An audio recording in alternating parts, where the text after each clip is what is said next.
Operation GCD with an Appalachian grin. Adventures and shenanigans, we're diving right in. Out in the holler where the secrets creep, garbage can dudes digging mighty deep. Secret societies, shadows in the pines. Operation GCD of American rebels design. Double J searching deep in his brain hole, past layers of melted hops and bone resin. From cults to cover-ups, we're talking about all of that. So watch your sixth friend and the truth we trust. The world's a puzzle, grunge rock ain't what it seems. Ancient alien cargo cults haunt the moon's pale beams. Cincinnati schemers, history's a haze. Double J's on the mic, lighting things ablaze.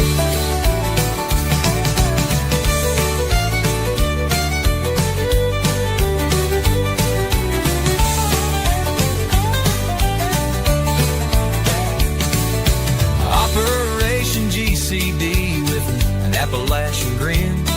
Adventures and shenanigans, we're diving right in. Join us on the journey and enjoy the show. Thanks for joining us to get a little GCD. Yeah, the world's a puzzle, grunge rock ain't what it seems. Ancient alien cargo coats haunt the moon's pale beam. Cincinnati schemers, history's a haze. Double J's on the mic, lighting things ablaze. Hell, the world's a puzzle, grunge rock ain't what it seems. Ancient alien cargo cults haunt the moon's pale beams. Cincinnati schemers, history's a haze. Double J's on the mic, lighting things ablaze. Double J's on the mic, lighting things ablaze.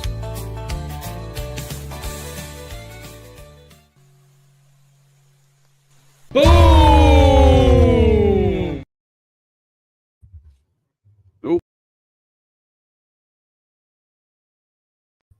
Forgot my shades. Howdy, folks. Your host, Double J, back here, coming at you live from my studio/RV dining room, located directly inside America. Welcome back, folks of the interwebs. Once again, your host, JJ Vance here, host of Operation GCD, and perhaps more notably, not the vice president, right there. Anyhow, folks of the interwebs, thanks for joining me here tonight again. I will be your pilot and navigator for tonight's shenanigan-infused journey into the mind of this particular garbage can dude. And not going to lie to you folks here, I got a real barn burner on deck for y'all tonight.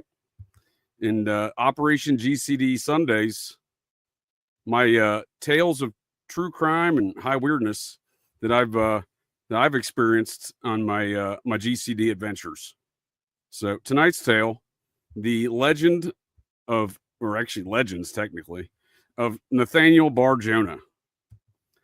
And that you may be thinking to yourself, folks, that your host Double J here is simply just telling wild tales of the cannibalistic, homicidal, kid diddle'n, psychopathic serial killer that I encountered in Great Falls, Montana, came face to face with back in 2001, and may or may not have served me human meat burgers at his place of employment, Hardee's, the former Hardee's location on Central Avenue in Great Falls, Montana, back in 2000. So that is tonight's tale, but it's not just a tale about that.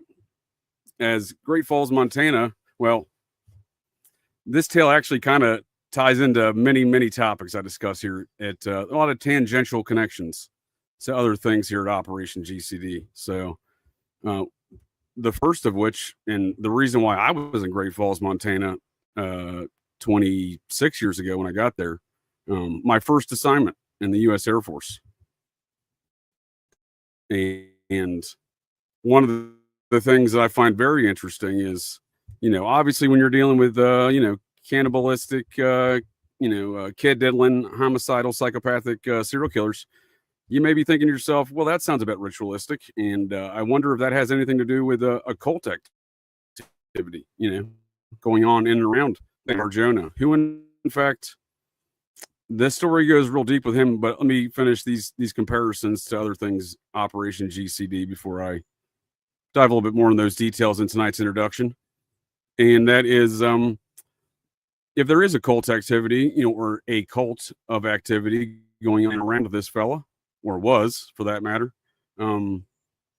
it is an interesting aspect because Great Falls, Montana is strikingly similar to Minot, North Dakota. And any folks listen to Operation GCD here, or perhaps this is your first time listening or watching, and Minot, North Dakota is infamous for activity in and around the Son of Sam case and the Process Church of the Final Judgment relative to individuals such as John Carr from the Son of Sam case, who was stationed at Minot Air Force Base, North Dakota.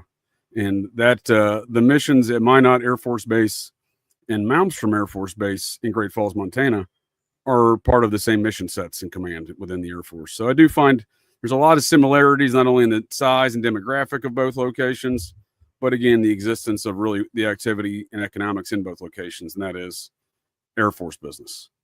Notably nuclear business, nuclear business, nuclear missiles, those intercontinental ballistic missiles that thrive on Nazi technology and the solid state rocket fuel invented by, that's a good one, meet Nathaniel Bar-Jonah.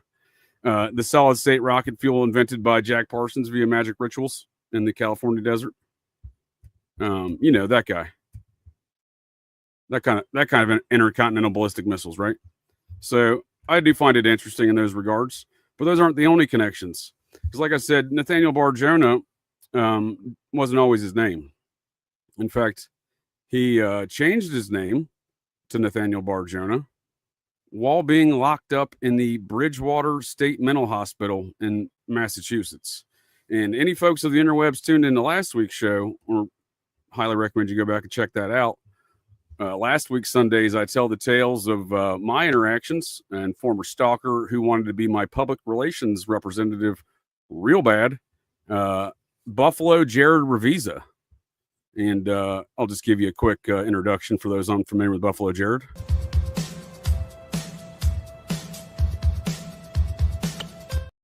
Here's old Buffalo Jared himself, who now allegedly, by all reports, sits inside the Bridgewater State Mental Hospital in Bridgewater, Massachusetts.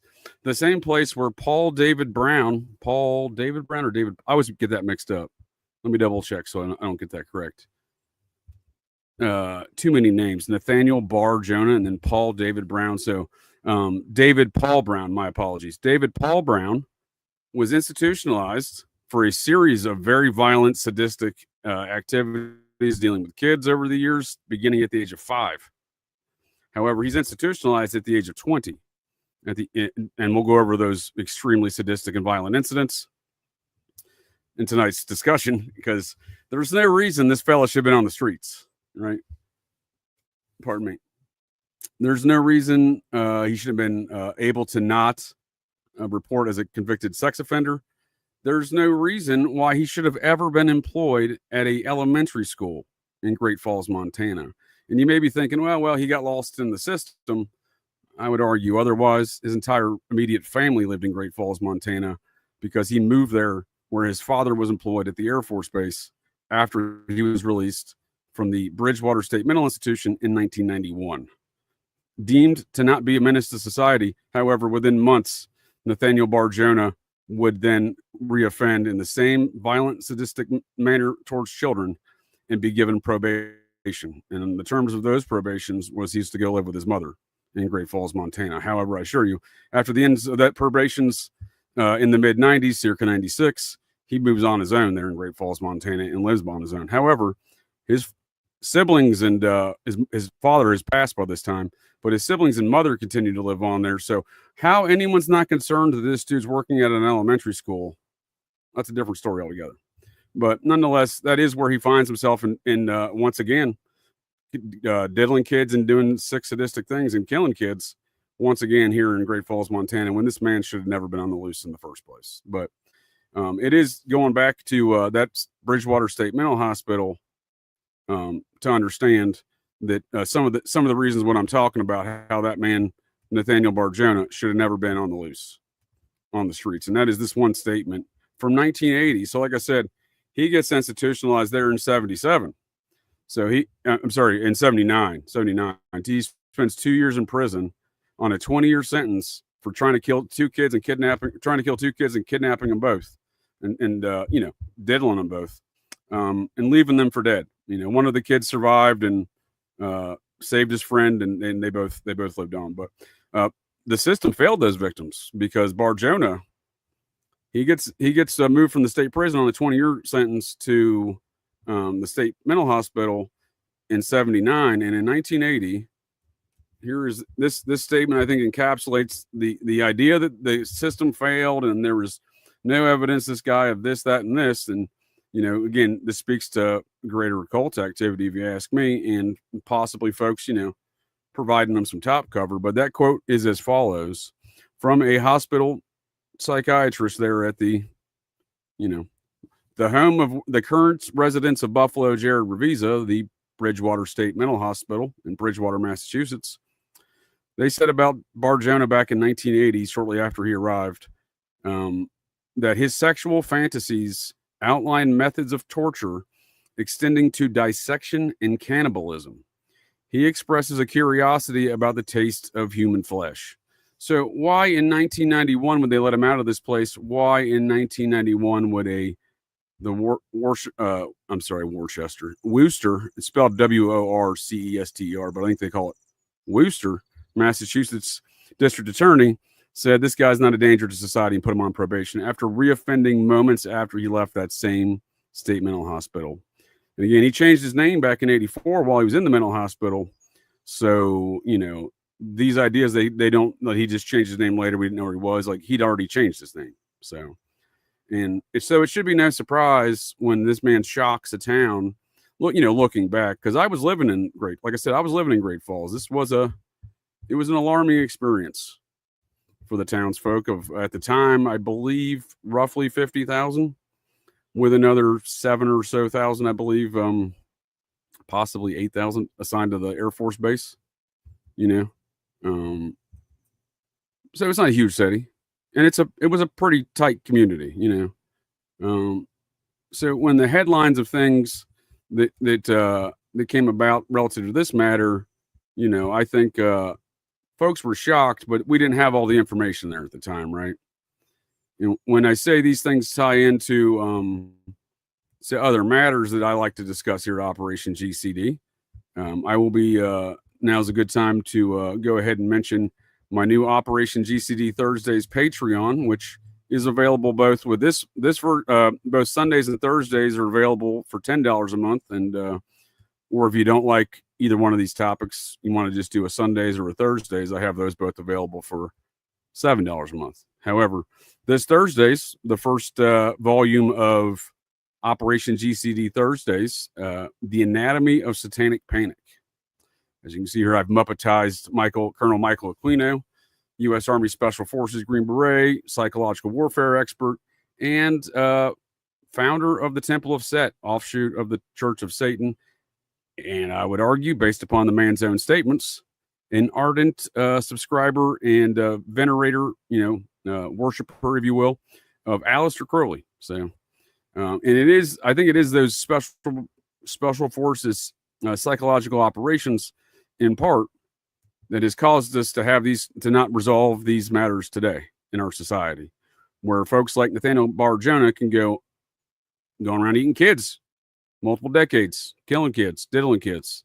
These are just some examples of, I think, things that would have, especially at the tail end of what was the height of the satanic panic back when this occurred, when he came to justice in 2000. But I assure you, in 96, when young 10-year-old Zachary Ramsey disappeared from an elementary school, and witnesses described seeing Bar-Jonah right there immediately, I assure you, this was initially, as I said, he wasn't brought to justice for years later. This was 96 when that young boy disappeared, despite having eyewitness statements of him at the scene.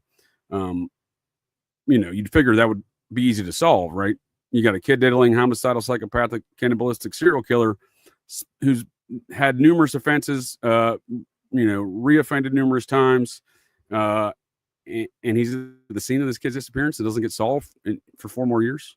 There's a lot more going on in this tale, folks. That's all I'm saying. And the idea that, in 96, when Zachary Ramsey disappeared in a even smaller town of Great Falls, Montana, by the time I got there, it's certainly been growing ever since I was there. And when I first got there, when I say it was a smaller town beforehand, the main street, 10th Avenue South, was gravel road. This is the street in which it's a 4-lane road with a median intersection and gravel on both sides.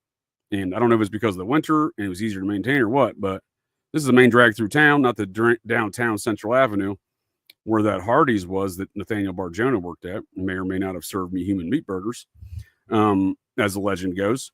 This is the main strip from the airport down past the mall and leads you right into the Air Force Base. But, this is not a major town. I remember going to the ribbon cutting ceremony, for example. There was a ribbon cutting ceremony, and they needed a rent-a-crowd, if you will. So a number of us who weren't doing anything on the Air Force Base that day were ordered to go down to the Applebee's downtown for the ribbon cutting ceremony. It was their first Applebee's. So another good example is, when they say some films are not available in all cities when they do nationwide release of, Hollywood films. I remember when The Next Friday came out, the sequel to Friday or whatever. And and didn't come to Great Falls, Montana. I don't even think it came to Montana. So this was not a large metropolitan area is what I'm getting at. And it's, despite it being on a major interstate, is up near within hours of the Canadian border and not really, a good 10 hours north of Denver. So, and a good 7 hours north of Salt Lake. So it's up there. I mean, it's remote. It's remote. Again, much like Minot, North Dakota. But it is these matters that I think of the Satanic Panic that I'm trying to tackle in that Thursday series. And it's matters that seem to connect to a lot of things I discuss here at Operation GCD. But again, that ain't the only connection. So like I said, we got the Minot, Son of Sam kind of Minot business going on in there, Process Church business from the Son of Sam and Minot Air Force Base, North Dakota. We seemingly have strikingly similar cult activity perhaps going on in Great Falls, Montana, and around matters such as Nathaniel Bar-Jonah. And then again, Bar-Jonah came to Montana from the Bridgewater State Mental Hospital, where my old stalker, Buffalo Jared Revisa, may or may not sit today, right, after his homicidal transpocalypse, serial killer rampage across multiple states. Hypnotic mind control, in fact, right? From the family that helped win the World Series for the Chicago Cubs and break the curse of the GOAT, the famous Revisa sports hypnosis family. And I feel like there's probably more connections here because the more I think about, there we go. I learned of this tale, tonight's tale. I learned that is before I do that. So next Sundaze, as I said, we got the correlations we're going to discuss tonight between Minot and Great Falls. I don't know if I'm going to get much into the more Buffalo Jared Revisa stuff, but it is interesting. They both come from the Bridgewater State. Well, Nathaniel.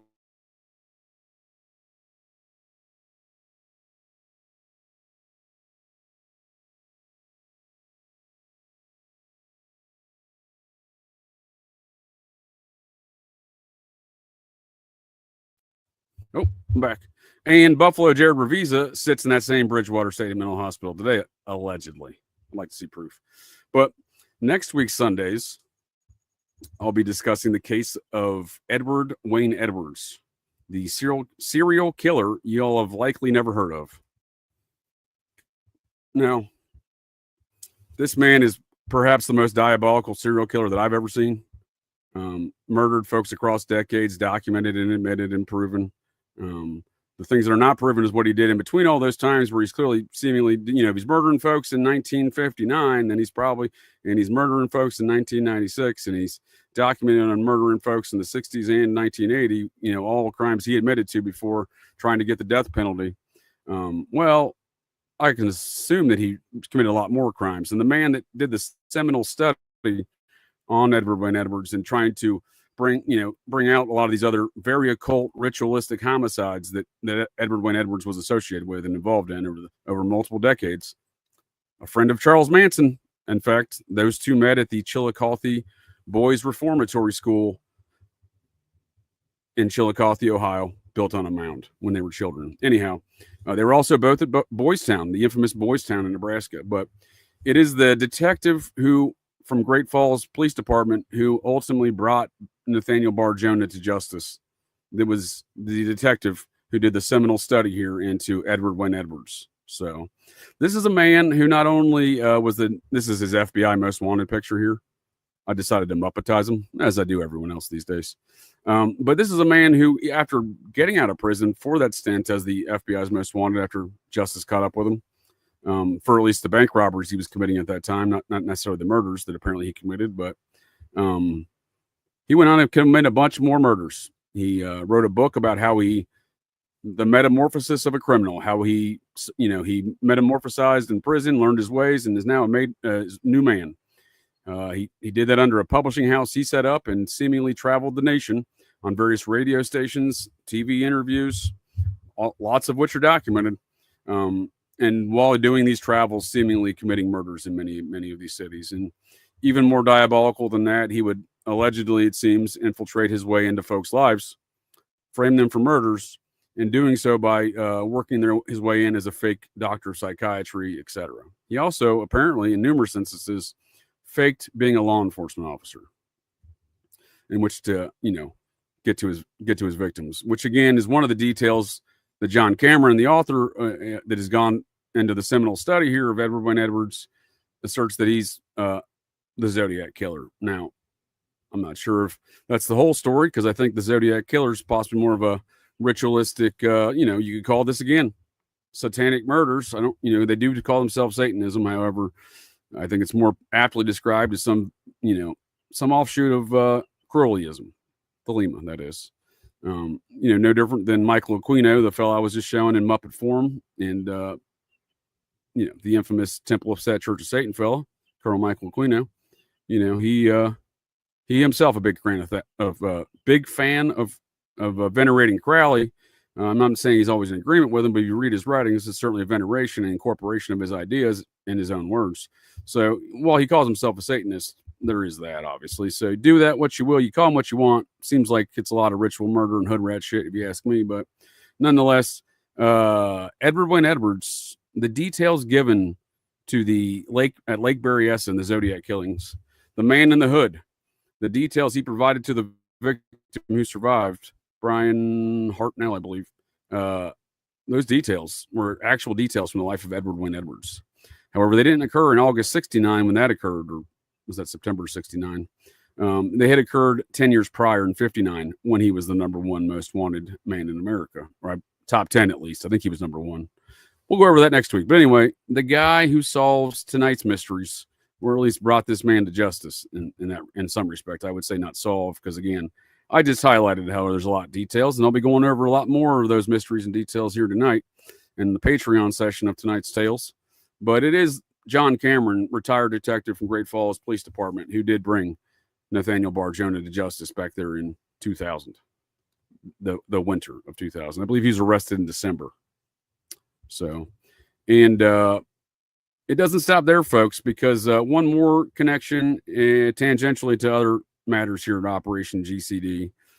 I learned about all of these things relative, despite living in that town and possibly eating human meat burgers.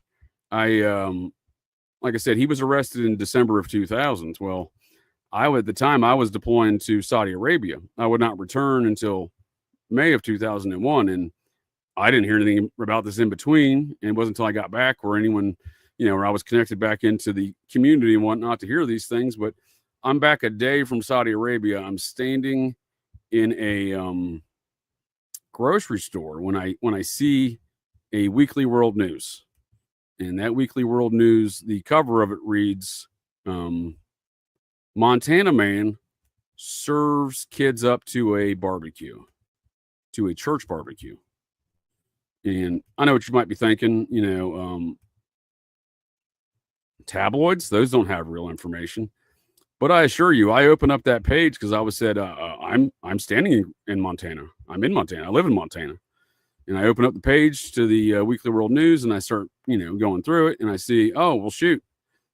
Right there on the page of the story, it says, Great Falls, Montana's location. I said, no shit, I'm standing in Great Falls, Montana. So as that's going on, and I'm coming to terms with reading about these matters that, literally I just get back from Saudi Arabia for 4 months, 4+ months.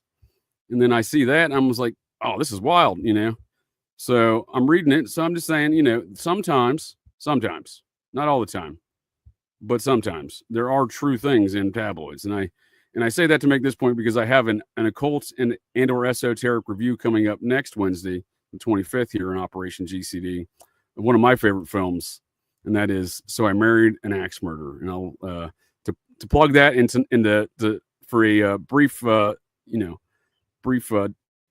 detour from tonight's tale, and just what I was thinking about, what was inside the mind of this particular garbage can dude as I'm reading that Montana man serves up kid at church barbecue from a Weekly World News article. This is the only thing that came to mind. Hey, Mom, I find it interesting that you refer to the Weekly World News as the paper. The paper contains facts. This paper contains facts. And this paper has the 8th highest circulation in the whole wide world. Right? Plenty of facts. Pregnant man gives birth. That's a fact.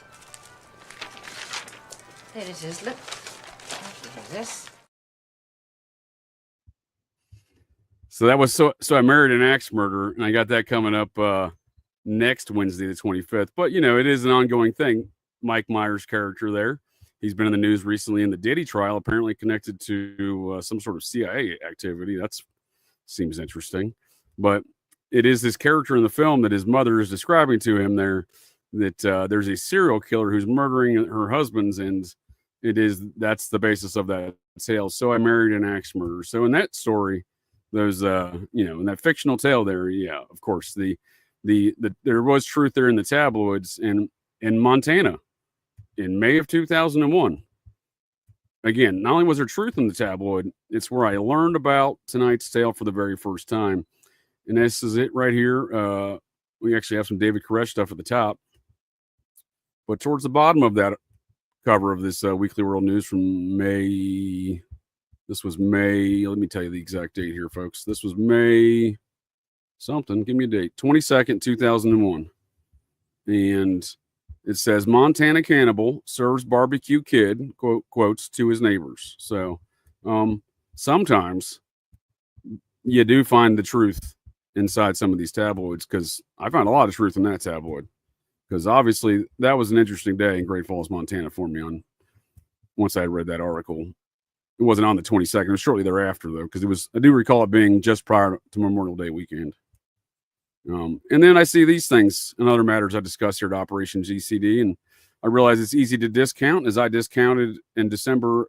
I would discount it too if I'd seen these things and all the information that comes out in this case. But in December 2022, this came out in the Idaho 4 murders case. New Manson cult butchered Idaho co-eds. And I've gone over this in Operation GCD Idaho 4 parapolitics shows here in the past. But long and the short of it is they do quote some sources in there, and there is claims around that. And ever since I have discovered these matters and what I like to call the Gooch factor, one of the lead detectives for the Idaho State Police, who has direct connections to that Manson murder there with the Sharon Tates and her friends back in August 9th of 1969. So it sometimes, I'm not saying all the time, but sometimes you can find some information there in the tabloids that is valid, and it is the truth.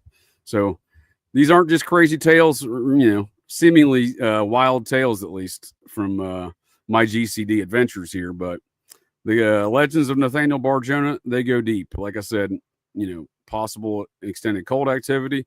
No one wants to hold this man accountable. He's diddling and murdering kids multiple decades in different places. And not unlike Edward Wayne Edwards there, Nathaniel Bar-Jonah would also frequently pose as a law enforcement officer, including wearing law enforcement uniforms and badges, etc. This would also, we've seen this actually recently in the assassination of those Minnesota politicians here in recent days. That individual also dressed as a law enforcement officer. The Green River Killer coming to mind, also notoriously dressed as a law enforcement officer. And also the Atlanta child killings. was often alleged early on in that task force that there was a white fella killing young black boys in and around Atlanta, 1979, 1980 there, dressed as a law enforcement officer. And the guy who brought Nathaniel Bar-Jonah to justice, Detective John Cameron, has well documented in his investigation of Edward Wayne Edwards that he was busted in 1983 at the home of a Marietta police sergeant just outside Atlanta. Marietta is part of that task force. Marietta police sergeant, for the arrest, the FBI arrested him there for arson because he burnt a home in Pennsylvania where him and his family had just fled. And in that home, not burn up, was a Marietta police sergeant's uniform. So I'm not saying it's definitive proof that Edward Wayne Edwards was the one, if not the primary or part of the team of the Atlanta child killings.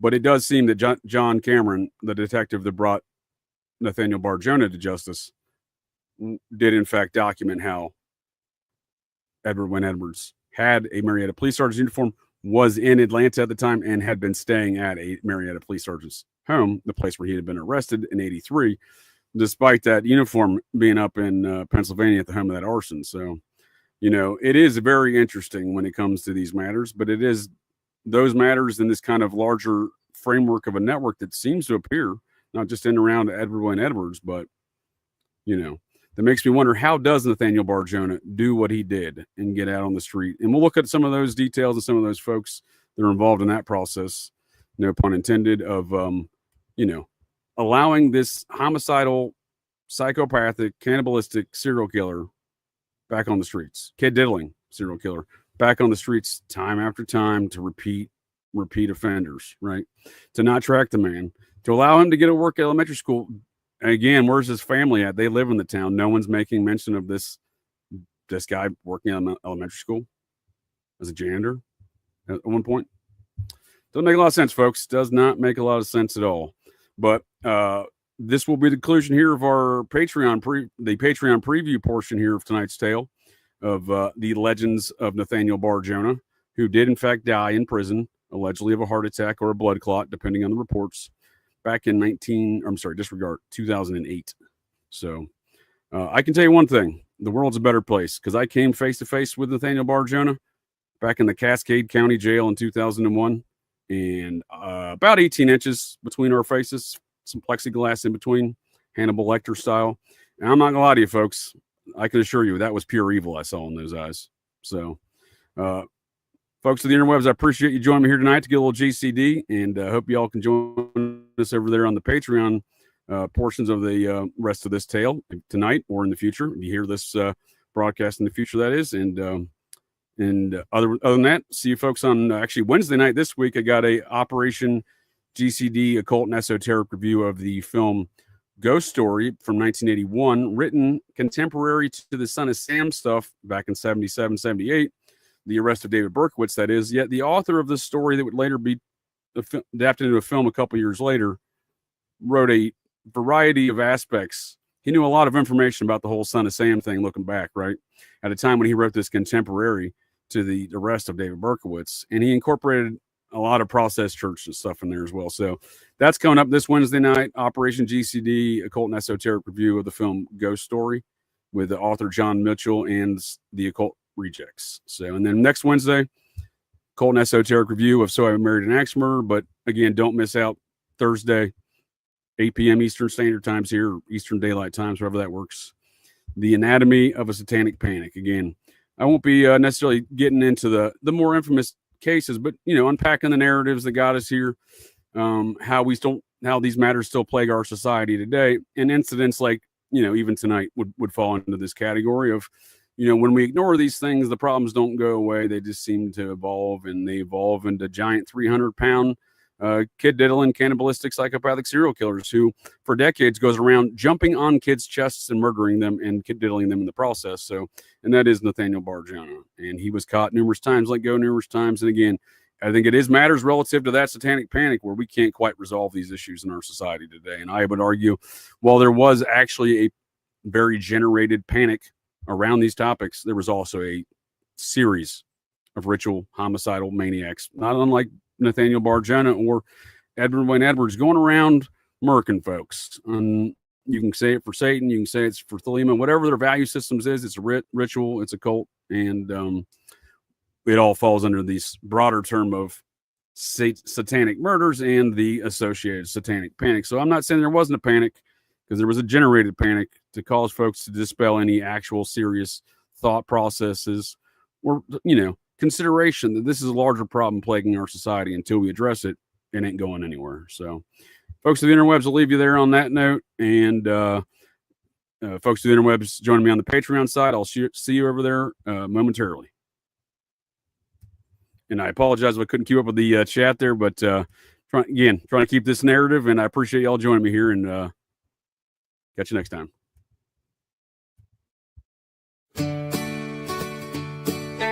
Operation GCD with an Appalachian grin.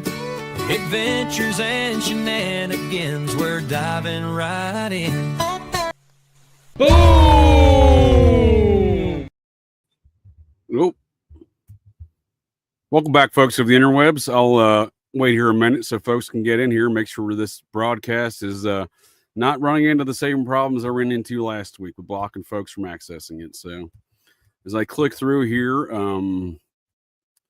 I hope folks can kind of ruminate there and consider some of the statements that I made there in the introductory preview of tonight's tale. I'll be recapping some of those things here. I just, pardon me.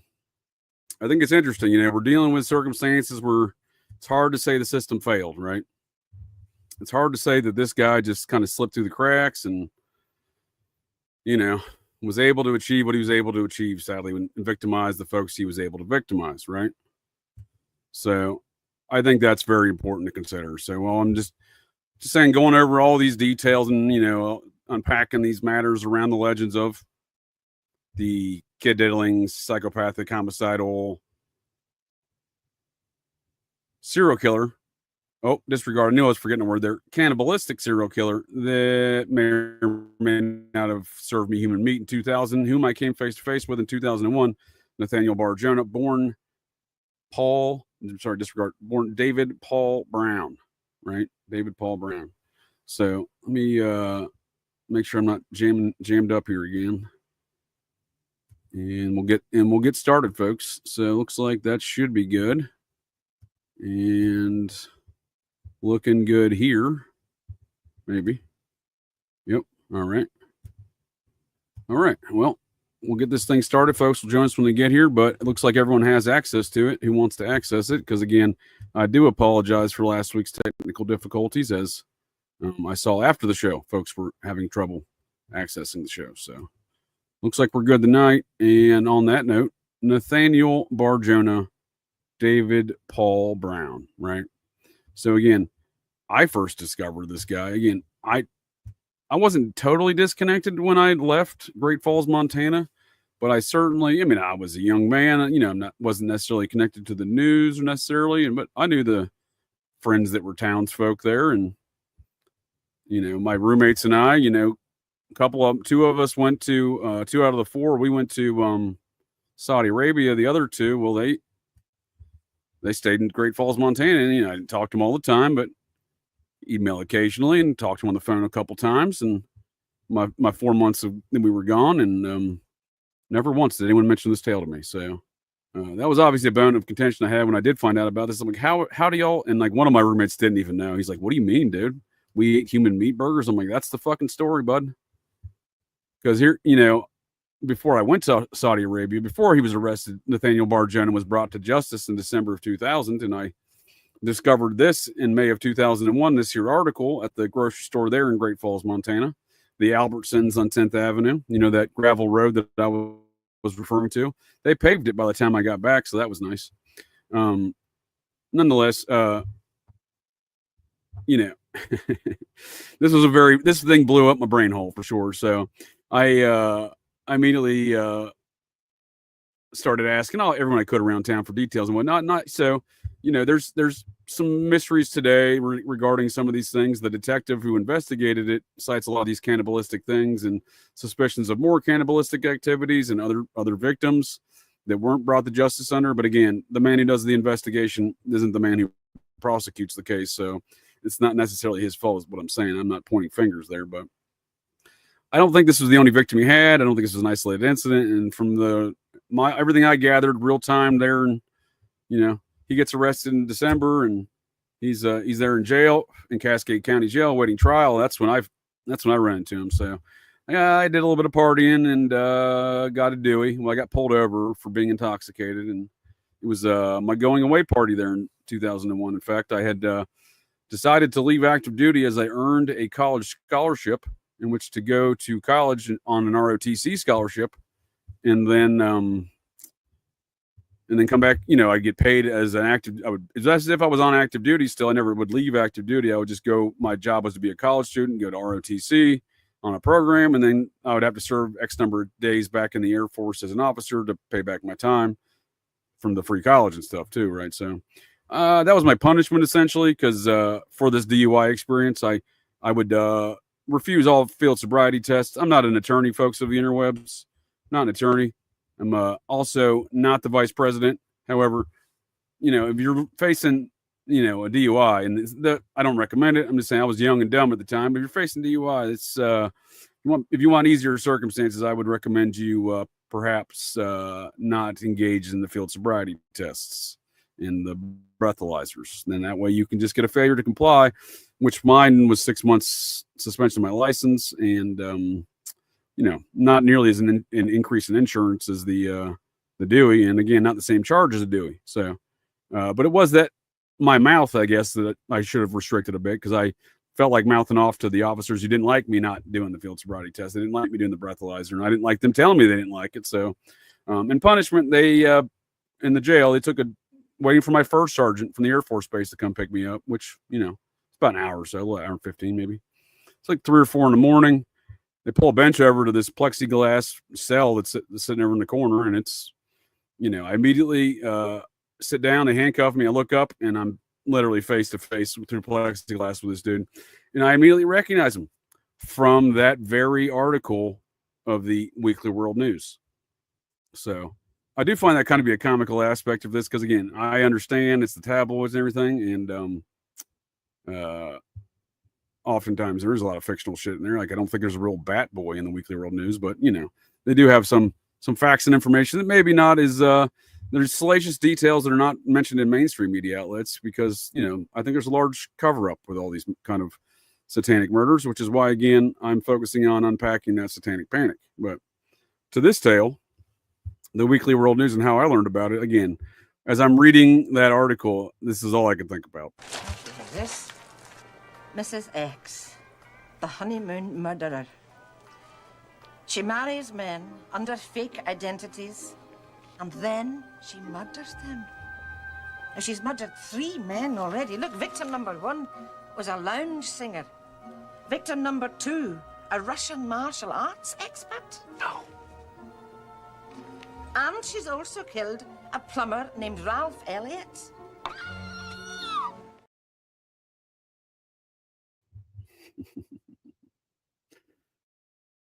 That's good stuff. So that's coming up next Wednesday, and the Occult and Esoteric review of that, because again, that's one of my favorite films to this day. But that was again, that's the scene that's playing out in my brain hole when I'm reading this article, freaking out in the middle of Great Falls grocery store, looking around. I was like, is this happening right now? Is there cannibal fucking serial killers around here? What the fuck? Wasn't really freaking out, but I was alarmed. You know what I mean? Because it's alarming news, right? It was more alarming news to find out again how closely I was with this guy before I even ran in face to face with him. Again, I did a little bit of investigation myself, asking for investigation, talking to folks around and whatnot. And turns out that dude lived right around the corner from me at the time. So, which was kind of frightening. I wasn't a big fan of that necessarily, learning that information. So this is what he looked like, the non-Muppet version. And again, he was a creepy son of a bitch. So Nathaniel Benjamin Levi Bar-Jonah, a.k.a. David Paul Brown, born February 15th, 1957, in Massachusetts, there in Worcester, dies April 13th, 2008, was an American convicted child molester and suspected cannibalistic serial killer. I would say this is confirmed even by the detective who worked the case, John Cameron, his assertions that the things that they found and uncovered, and I suspect many of these things were never made fully public, like in many cases, especially cases concerning kid diddling, ritualistic, homicidal psychopaths that seem to be possibly associated with satanic cults. Those matters don't ever get released, right?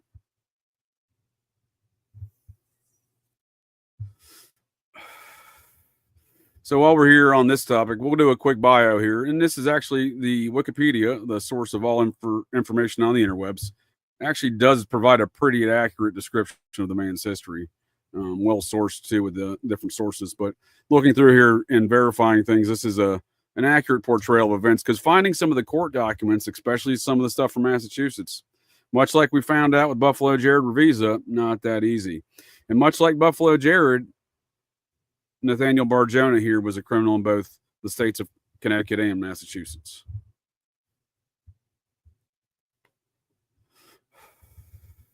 So born in 1957, the youngest of three children to Philip and Tyra Brown.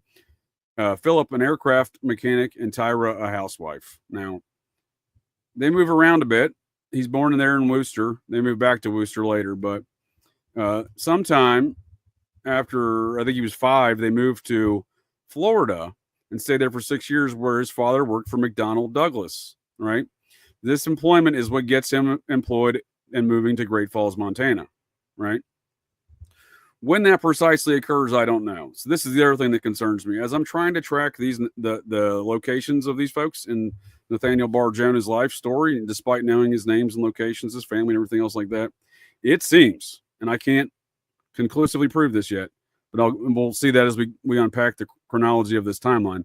It seems that old Nathaniel Bar-Jonah's family had a home in Worcester, Mass, and in Great Falls, Montana at the same time, which I find intriguing. For a housewife and this mechanic for an aircraft company, right? Now, some reports claim that his father got stationed in Great Falls, Montana, and I don't think that's accurate. So I have what the Department of Defense claims is his military record of his father, who served 2 years as an aircraft mechanic, I believe it was. We'll look at it here, in the Army, I believe the Army Air Corps, in 1942 to 1945. So Bar-Jonah is not born until 57. His father dies in 74 in Great Falls, Montana, right? In Great Falls, Montana. But here's the interesting part. In 1974, Nathaniel Bar-Jonah is only 17. He's still living back in Worcester, Mass. So I don't know if his family had left him then. He's living with other family.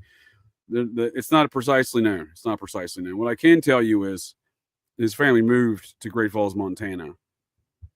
And it seems in the late 60s. And his father passes away there in 1974, right? His mother and siblings, his mother and his brother live there still today. His mother died there in 2013. His brother still lives there today, his older brother. And his sister lives in Worcester, Mass, back in their other hometown. So interesting details there. Not exactly positive how that shakes out, because again, there's varying reports, but nonetheless, they go back and they go there to Florida in the 60s, back to Massachusetts, right? It says here in late 64, right? A then 7-year-old Bar-Jonah lured a 5-year-old female neighbor into his basement, telling her that he had received a Ouija board for his birthday and that could predict the future. Now, these are sourced from a book written on him. Again, these court records are not present, but this seems to be fact based upon everything I could determine, right? So he starts these sadistic kid stuff at age 7 here, right? Once in the basement, Brown attempted to choke the girl. The child's screams attracted the attention of Bar-Jonah's mother, who came to her rescue, but he got off with little to no punishment. Then at age 15, so this is going to be 1972, right? Again, I can demonstrate that his family's moved to Montana, but it seems like maybe they're living in both spots. I don't know again. But at age 15, Bar-Jonah cut letters and words out of magazines and composed a note that he used to attempt to entice two local young boys to a cemetery, offering them $20 and a surprise. In that case, the mother of the two boys declined to press charges against Bar-Jonah, thinking it would be best if he received psychiatric treatment. So there he goes into psychiatric treatment early in the 70s. The following year, in May of 1974, Bar-Jonah attempted to abduct a 9-year-old Mary Patrone in Woodstock, Connecticut, but released her when she screamed and resisted. And now that statement comes from Mary Patrone herself. And she made statements after Bar-Jonah had been arrested in 2000, right? Almost as if she was upset that this man had not been brought to justice for her attack, let alone the numerous others in between 1974 and 2000. And let me see if I can locate her statement here real fast while we're on that subject. Because again, I find it preposterous to think that this dude just, skirted, just happened to slip through the cracks and no one knew what was going on and yada, yada, yada. Because that was Great Falls. Now, to that extent, the Great Falls Cascade County prosecutor, which I have a lot of nice things to say about those guys. When specifically the ones that I'm talking about, not the ones now, I'm saying the ones then, you know what I mean? Like I said, I was in a little bit of heat myself there and they didn't treat me too nice. Is all I'm getting at. But the judge neither, but nonetheless, the point being is the idea that the prosecutor says that the state of Massachusetts failed them by never sending in documents to them they requested. So that much is accurate. There's at least a record of Montana requesting probation documents from the state of Massachusetts, which if they had gotten, they would have realized this dude's a sex offender. He's supposed to be reporting, right? So that was the other failure, right? So now Montana claims, we didn't know anything and they never sent it to us, and they can, at least for their sake, can substantiate that claim by producing things that they did request, allegedly, right? So I just find it a little ridiculous. And I'm sure Mary Patrone here also found it a little ridiculous. So the idea that these things just went ignored and, it's a surprise, we didn't, again, in 1980, that quote I read, which I'll read again now that I'm thinking about it, just to drive home the point. The quote that they knew about when he first gets into the mental institution, that's very telling, right? It's very telling. There's no like misconstruing this. There's no like, oh, well, he didn't mean that. That's out of context. You know what I mean? Like that, I would say that is demonstrably not the case here, right? When it says here, let me look here. No, that's a quote. Here we go. It says, one therapist in a hospital where he was interred in 1980, the Bridgewater State Mental Hospital, wrote that his sexual fantasies outline methods of torture, extending in dissection and cannibalism. He expresses a curiosity about the taste of human flesh, right? And he's exhibited that time after time before Montana. This is 1980, right? So to say they're like, and we'll get into the quotes from the prosecutor in Massachusetts who let him go on probation after he got out of the state hospital after being a repeat offender of trying to diddle and murder more kids. And we'll also go over the statements from the judge who let all these things go on, because he's an interesting character. Both of these are interesting characters. So both the guys let him go. But nonetheless, the idea that no one knew, it's a failure of the system, and that his family's living in Great Falls and no, he works at an elementary school. These are things that should not be ignored. Should not be ignored. But it is, his father died, back to his biography here. His father passes in 1974 there in Great Falls, Montana. As I pointed out, Nathaniel Bar-Jonah, it's not clear who he's living with, but he's living with somebody back in Worcester, right? And by all appearances, it's, his family owned that same home from all records I can discern so far. And on top of that, how do they not know what he's doing, right? Like, they're just leaving their teenage son out in Massachusetts to continue to diddle and attempt to murder children? Or is the family somehow involved in cult activity where they don't want this activity to be known outside the confines of their family and their weird cult, ritualistic, homicidal, maniac activities, right? I'm just saying, like, I got questions, because how do this lady who the court in Massachusetts ordered him to go live with initially in Montana, his mother, she knows he's working at an elementary school there in the 90s when this boy goes missing. That's how he allegedly tracks and stalks his victim. He's the janitor in the mid-90s at an elementary school. This is prior to him serving up the church barbecue food, cannibal stuff, and prior to him allegedly killing more folks, because there are missing folks that even the lead detective in that case has made statements saying that he thinks there were other victims, but this is what they could prove, right? And again, you have what you can prove, you can have what the prosecutor's willing to prosecute, and you have what the investigators uncover themselves and follow their gut instincts are. And I think that's where that falls in that department, right? The gut instincts and following, your on the boots investigation. And that man says, again, the guy who uncovered Edward Wayne Edwards' nefarious activities for decades that no one else wants to talk about, he says that, there was more victims. And there was those additional victims that were being allegedly served up at the Hardees to myself and my friends on the late night, especially in the summer of 2000. But the idea that his mother knows he's working in elementary school, again, the idea that there's witnesses in the winter of 96 incident and the disappearance of 10-year-old Zachary Ramsey, there's witnesses that saw him there with the young boy in a nearby alleyway to the school. And ultimately they later find this boy's bones buried in his yard, I believe is the ultimate thing tying him to this crime 4 years later.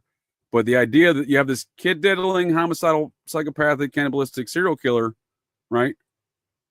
Who's not registered as a sex offender, who the state of Massachusetts is not sending those probation documents apparently, and seen with this kid, and that's what I'm saying. Like, there's a lot more to this tale that I hope to find some more details here over time, as I am seeking such. I have contacted Detective John Cameron for a future appearance here on Operation GCD, so I do intend to dive into these subjects further. But it is certainly something that I find important.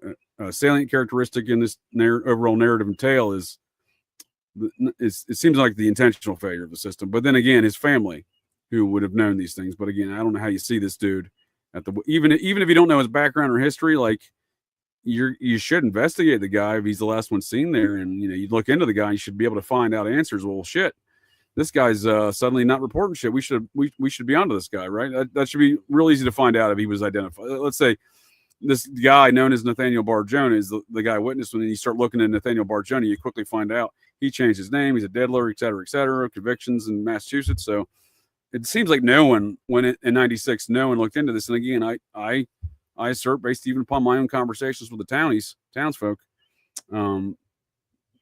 that's largely responsible to the backlash, the reverberation, if you will, of satanic panic. Whereas by 96, at the tail end of the height of the satanic panic, they're like, you bring it up and people are just immediately like, all right, well, this person's a nut job.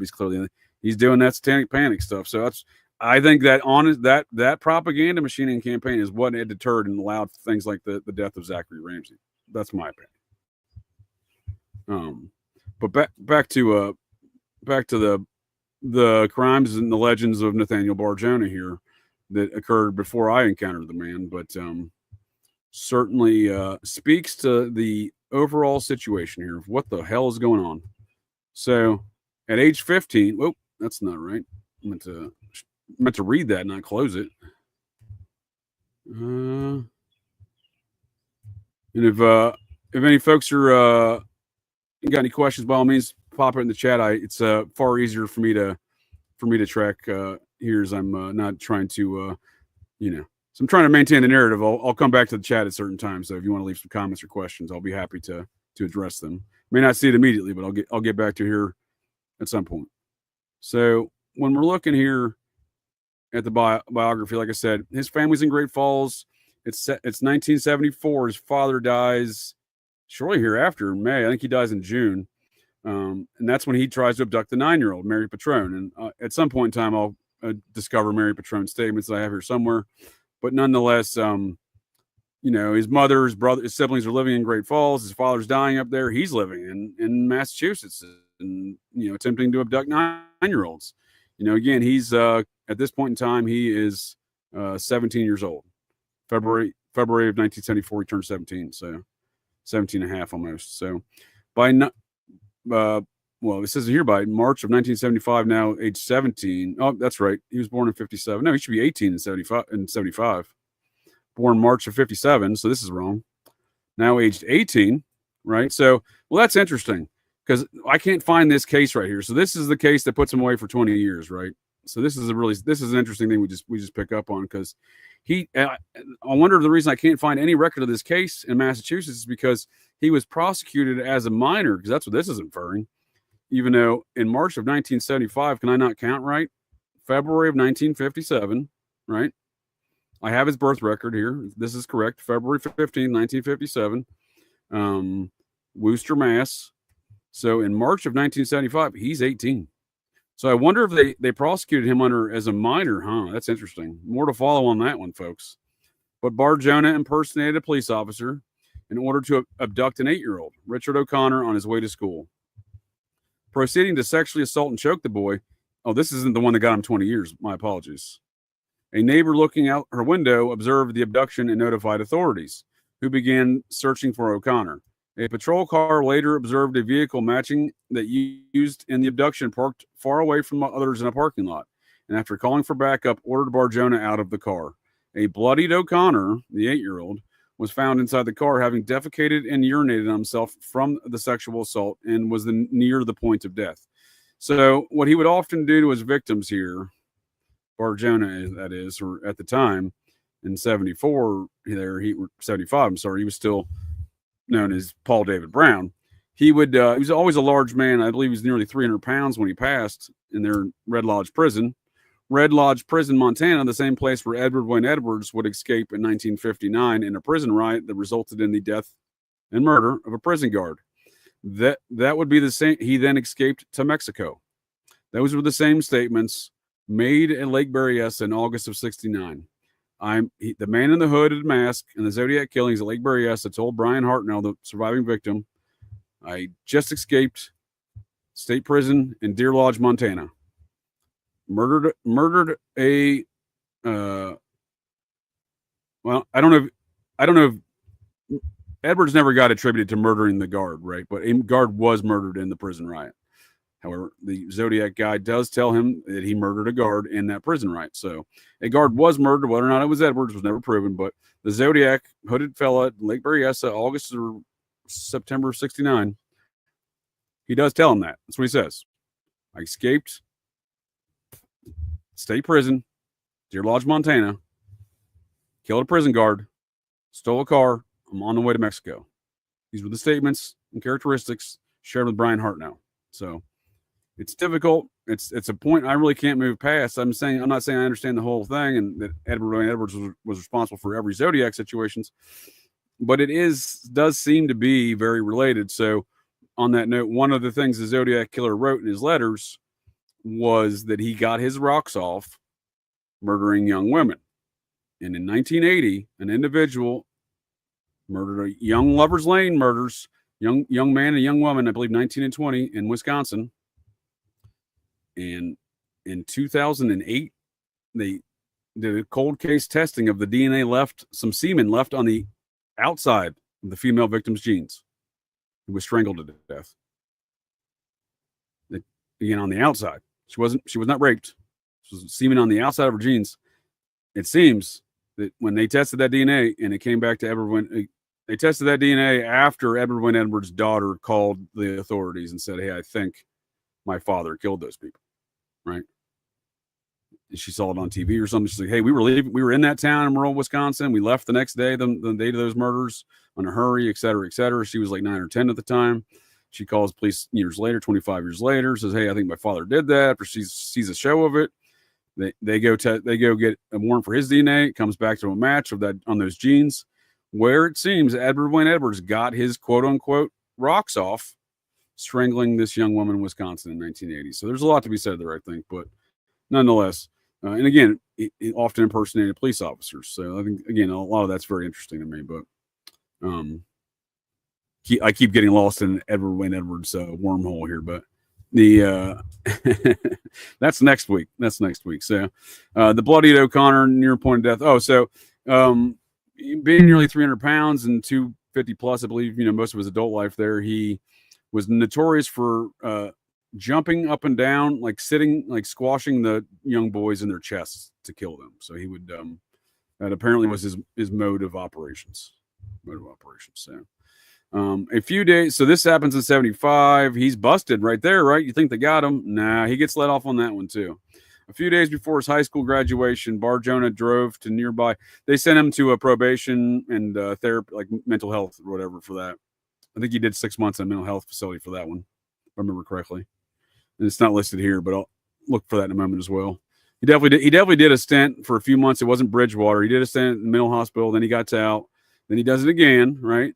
And that's right here. I believe he gets let off again and gets probation, right? So a few days before his high school graduation, Bar-Jonah drove to nearby Hartford, Connecticut, and again impersonating a police officer, abducted a 9-year-old girl. However, after the child began vomiting and convulsing from the assault, he drove up to a sidewalk and threw the girl out of the car. A nearby witness saw the incident and got Bar-Jonah's license plate, leading to his arrest. News of this assault never reached Bar-Jonah's probation officer. Like I said, he was just on probation and got mental, like a 3 or 6 month mental stay on that previous incident of sexual assault, right, with the 8-year-old that they found bloodied and near death in his car, right? So this is 2 years later. This occurs in 76, right? So after he was released from parole in May of 76 for his earlier abduction and sexual assault of Connor. When Bar-Jonah's probationary period was over, he received a letter thanking him for his cooperation. On September 24th, 1977, Bar-Jonah, claiming to be an undercover FBI agent. This is the one that got him the 20 years, right? That he served 2 of, I think just prior to 2, and then got switched over to the mental hospital, Bridgewater State. And then that's where he made that statement about cannibalism to his psychiatrist in 1980. And that's where in 1991, they're like, oh, this guy can get out. And then that's where in 1991, he repeats. He repeats again. So, and then that's when he gets probation again. And that's when he moves to Montana. So on September 24th, 1977, Bar-Jonah, claiming to be an undercover FBI agent, convinced 2 boys coming out of a movie theater in Shrewsbury, Massachusetts, in Worcester County, just outside of Boston, to enter his vehicle. He then transported the boys to a secluded area where he handcuffed and tortured them. After jumping repeatedly on the chest of one of his boys, the 375-pound. I think that was only 275. I don't think he got bigger later, but that might be a typo there. Bar-Jonah believed he had killed him, then drove off with the other boy still alive in his trunk. However, the first boy regained consciousness and managed to help, leading shortly thereafter to Bar-Jonah's arrest. The other boy was found still alive in the trunk. So he's now been found with numerous near-dead, 3 young near-dead boys that he's raped, right? And all he's gotten so far is probation and probation. And for this crime, Bar-Jonah was convicted of attempted murder and received a maximum sentence of 18 to 20 years at the Massachusetts Correctional Institution in Concord, but was later transferred to the Bridgewater State Hospital 2 years later for observation after sharing his violent sexual fantasies with a prison psychologist. So again, these things are documented. There was no, we lost this guy. There's no, we don't think this guy's a danger to the community. He's telling them he's a danger to the community. So all I'm saying, I'm not saying I got any evidence. They're like, oh, well, this guy's a danger to the community. Let's do some Operation Chaos stuff, process church style, and let him loose on the community, right? To create chaos. But it certainly seems like, I'm not saying I have any proof of it. I'm just saying it certainly seems like that is the case. It is the case.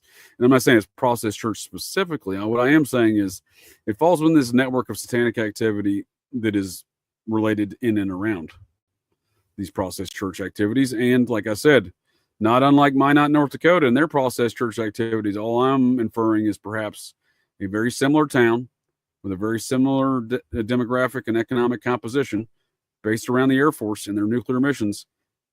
And maybe they got some of the same stuff going on. And maybe Nathaniel Bar-Jonah knew some of those folks.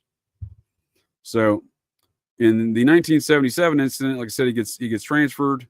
So then we go fast forward until incarceration and release. Okay. So March 22nd, 1984, David Paul Brown legally changed his name to Nathaniel Benjamin Levi Bar-Jonah. All right. While we're on that note, and just to emphasize some of the points I made last week on the inability to find court records within the state of Massachusetts or Connecticut, for that matter, for Nathaniel Bar-Jonah. And I still can't find that 77 court record here for this case either. I'm sorry, for Buffalo Jared Revisa. And I can't find the 77 Bar-Jonah one. But on that same note, let me show you, I can at least find the name change, right? So like, I want to demonstrate that when I say that I can find it. I want to say that, demonstrate that these things are available. And when we can't find them available, that should draw some questions. Why is it why is not Buffalo Jared Revisa in his cases in the system? And why can't I locate any record of that 1977 case? Has it been sealed? Was he prosecuted as a minor despite being 18 years old? I don't know. But if we go here to the Worcester County, so we're in the right county, right? Worcester County, Probate and Family Court. And we'll go to Worcester County. Oh, that's right. This is the joint website. So now I got to go to Worcester County Probate and Family. Yep. Okay. And then I go down here and I'll write Brown, right? And then David, right? Because he changed it to Nathaniel Bar-Jonah. So it should come up under both searches, and I believe it does. But let's double check.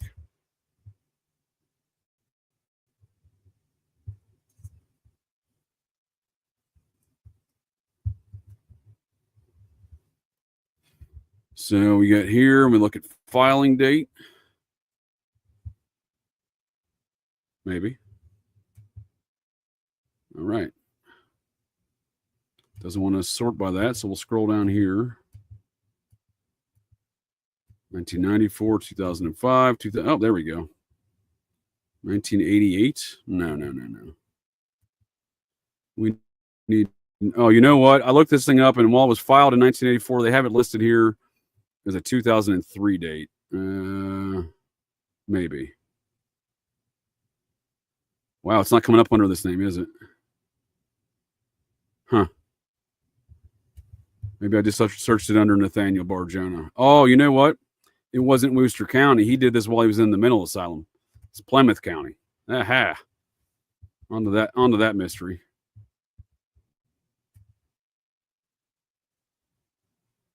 And the survey says 1966. That ain't it.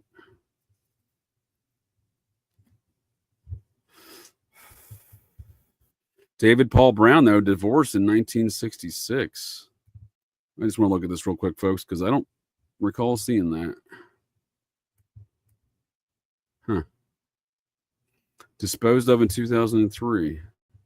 Well, that wasn't his father's name, though. His father was Philip. Interesting.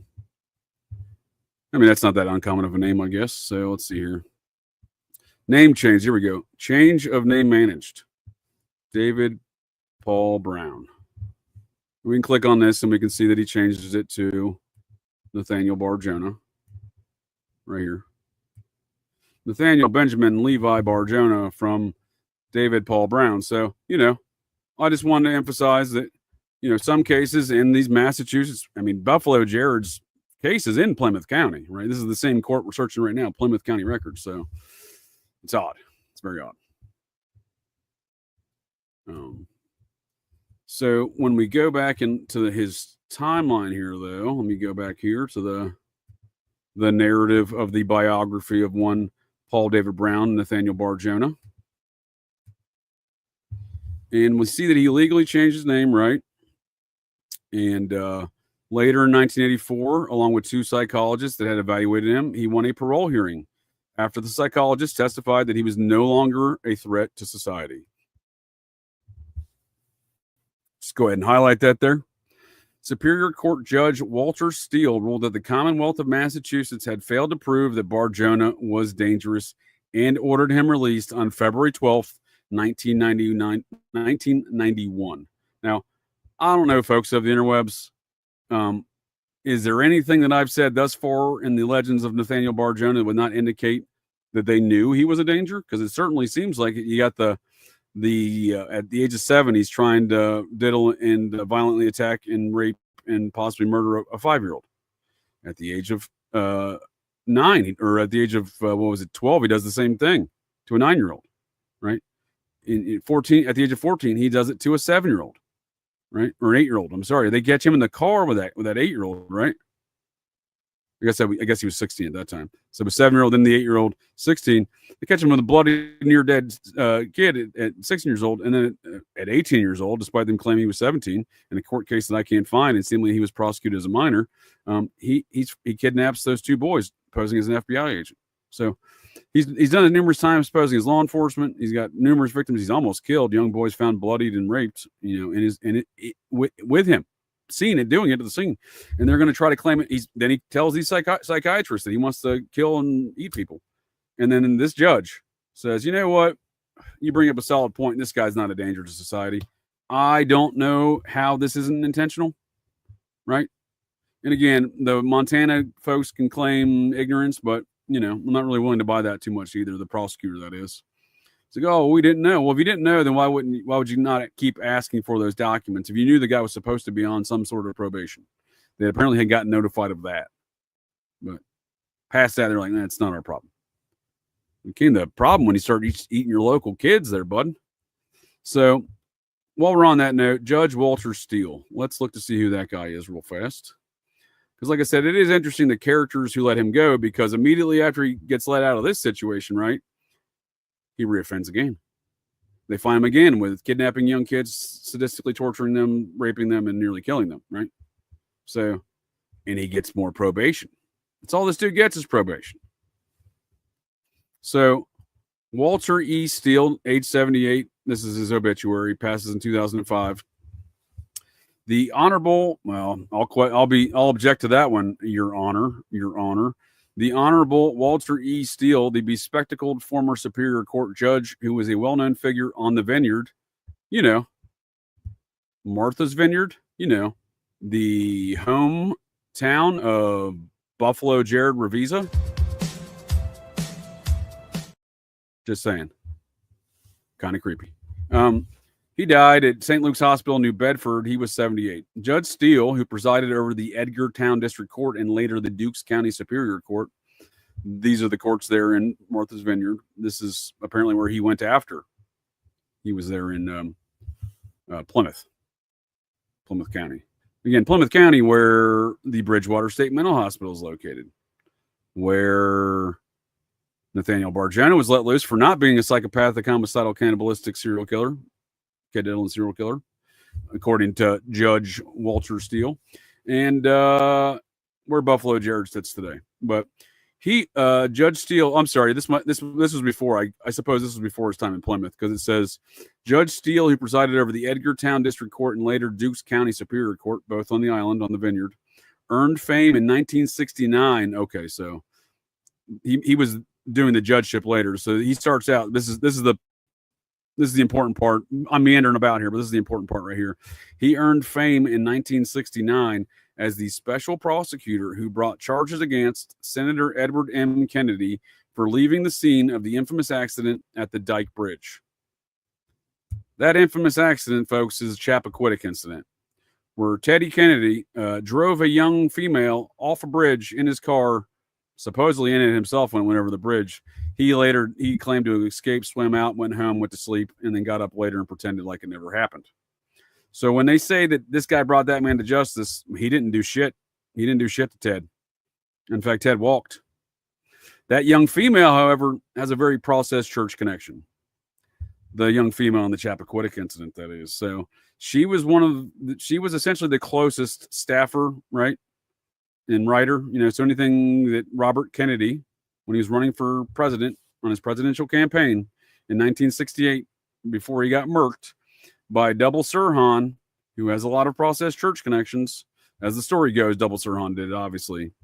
The evidence says otherwise, but the evidence supports that there was a Nazi fellow by the name of Thane Eugene Caesar, who has his own processed church connections and his own connections to the aerospace industry, that was standing there and committed the actual shots, the act of shooting Kennedy in the back of the head. Nonetheless, it's blamed on Sirhan and old Double Sirhan, according to a 1974 INS Immigration and Nationalization Service INS report. Double Sirhan was in attendance at what that report states and is cited by Ed Sanders in his book The Family, which the Processed Church sued that chapter out of existence in America, but Sanders' publisher in the UK won that court case. The American publisher, they didn't really lose it. They just folded and settled and removed the chapter. So in that chapter cites this report and cites that Sirhan was known to have attended sex magic rituals at the home of Sharon Tate Roman Polanski, hosted by a quote-unquote English satanic cult.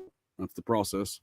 So this woman at Chappaquiddick was the staffer on that 1968 campaign of Robert F. Kennedy, and was essentially his closest staffer as far as taking notes, notes, writing things, typing things, etc.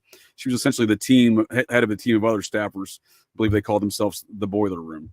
Anyway, she's at a party there on Martha's Vineyard not long after the murder of R.F. Kennedy out there in June of 68. And this is at a time here at Chappaquiddick in 69 where old Teddy Kennedy has already associated himself with the Process Church. Documented of hanging out with the Process Church and the mayor of Cambridge at the Process Church spot in Cambridge, Massachusetts. So Ted's got himself some process stuff, but nonetheless, the victim here in Chappaquiddick, the one that Walter E. Steele did not bring anyone to justice, Mary Jo Kopechne, I can never pronounce her name, Mary Jo Kopechne. She dies July 18th, 1969, in that accident on Dyke Bridge in Martha's Vineyard, where Teddy Kennedy, again, went home and pretended like he was asleep. Whether or not he was in the car when it went over the bridge, I would say probably not. But he did let her drown and die there. And again, she's a woman who had a lot of information on that 1968 presidential campaign of RFK, the same one where Ted, revolving around the same group that Ted's friends from the Cambridge spot with the mayor of Cambridge, the Process Church, that is, and the folks behind are deeply connected with the R.F. Kennedy assassination. So I find that interesting that this guy, Walter Steele, that's one of his claims to fame. Oh, yeah, I brought that. Oh, he was the special prosecutor. He didn't prosecute shit. So Ted Kennedy would get, I don't even think he got probation. He got probation, I think. I don't think he lost his driver's license or spent a day in any sort of confinement. But let's go over that real fast while we're on the topic of Buffalo Jared's hometown of Martha's Vineyard. And this is, again, the infamous Chappaquiddick incident that judge early on in his career was the special prosecutor investigating it. So on July 18th and 19th, when Mary Jo Kopechne died inside the car driven by United States Senator Ted Kennedy, this is before he's not elected until, he was a senator already. He was 62. He served. Okay, I thought it was 6. Okay, well, disregard. He was a senator at the time. Young senator. After he accidentally drove off a narrow bridge, causing it to overturn in Poocha Pond, whatever the hell that is, Poocha Pond. Kennedy left a party on Chappaquiddick Island off the eastern end of Martha's Vineyard at 11:15 on July 18th. He stated that his intent was to immediately take Kopechne to a ferry landing and return to a hotel in Edgartown. So she must have been going back to the mainland. They're in Plymouth region, right? After his car skidded off the bridge into the pond, Kennedy swam free and maintained that he tried to rescue Kopechne, but the submerged car, but he could not. Kopechne's death could have happened any time between 11:30 p.m. and Friday and 1 a.m. Saturday, as an off-duty deputy sheriff stated he saw a car, matching Kennedy's license plate. This is a hilarious recounting of this tale. At 12:40, Kennedy departed from the crash site and failed to report the incident to the police until after 10 a.m. on Saturday. He went home, went to bed, and then got up and called an attorney, is how the story goes. So, at a court hearing on the 25th, Kennedy pled guilty to charges of leaving the scene of an accident and received a 2-month sentence, suspended jail sentence. There you go. That was it. No probations, no loss of anything, 2 months suspended jail sentence.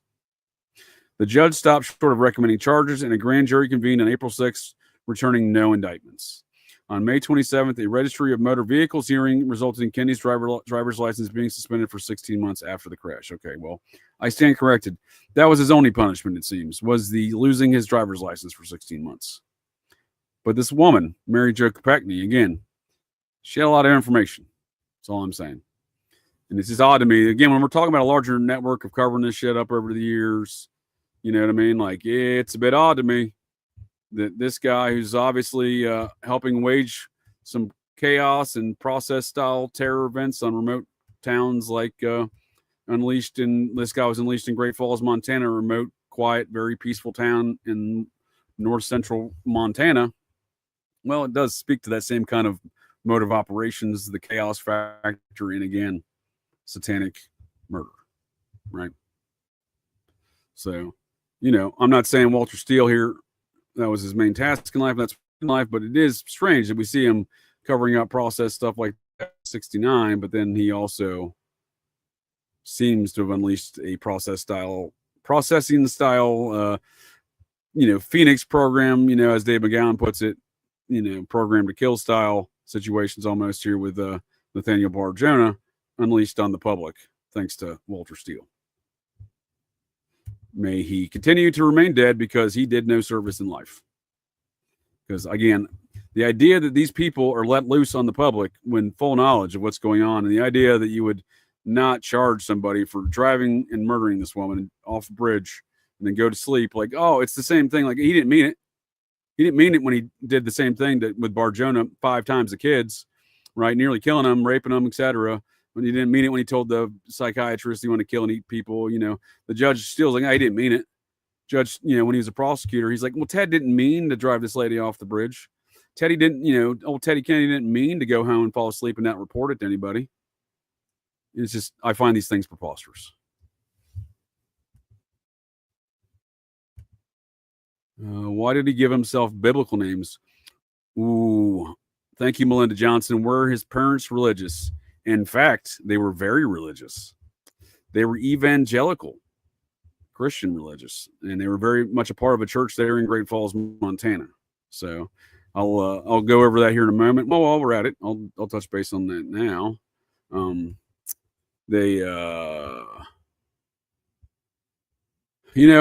I don't want to go full process here, but obviously there is this evangelical movement, the process engaged in, right? Foundation faith areas. That's why they have their fourth God. They venerate Jesus there. Amongst Satan, Lucifer, Jehovah, Jesus now.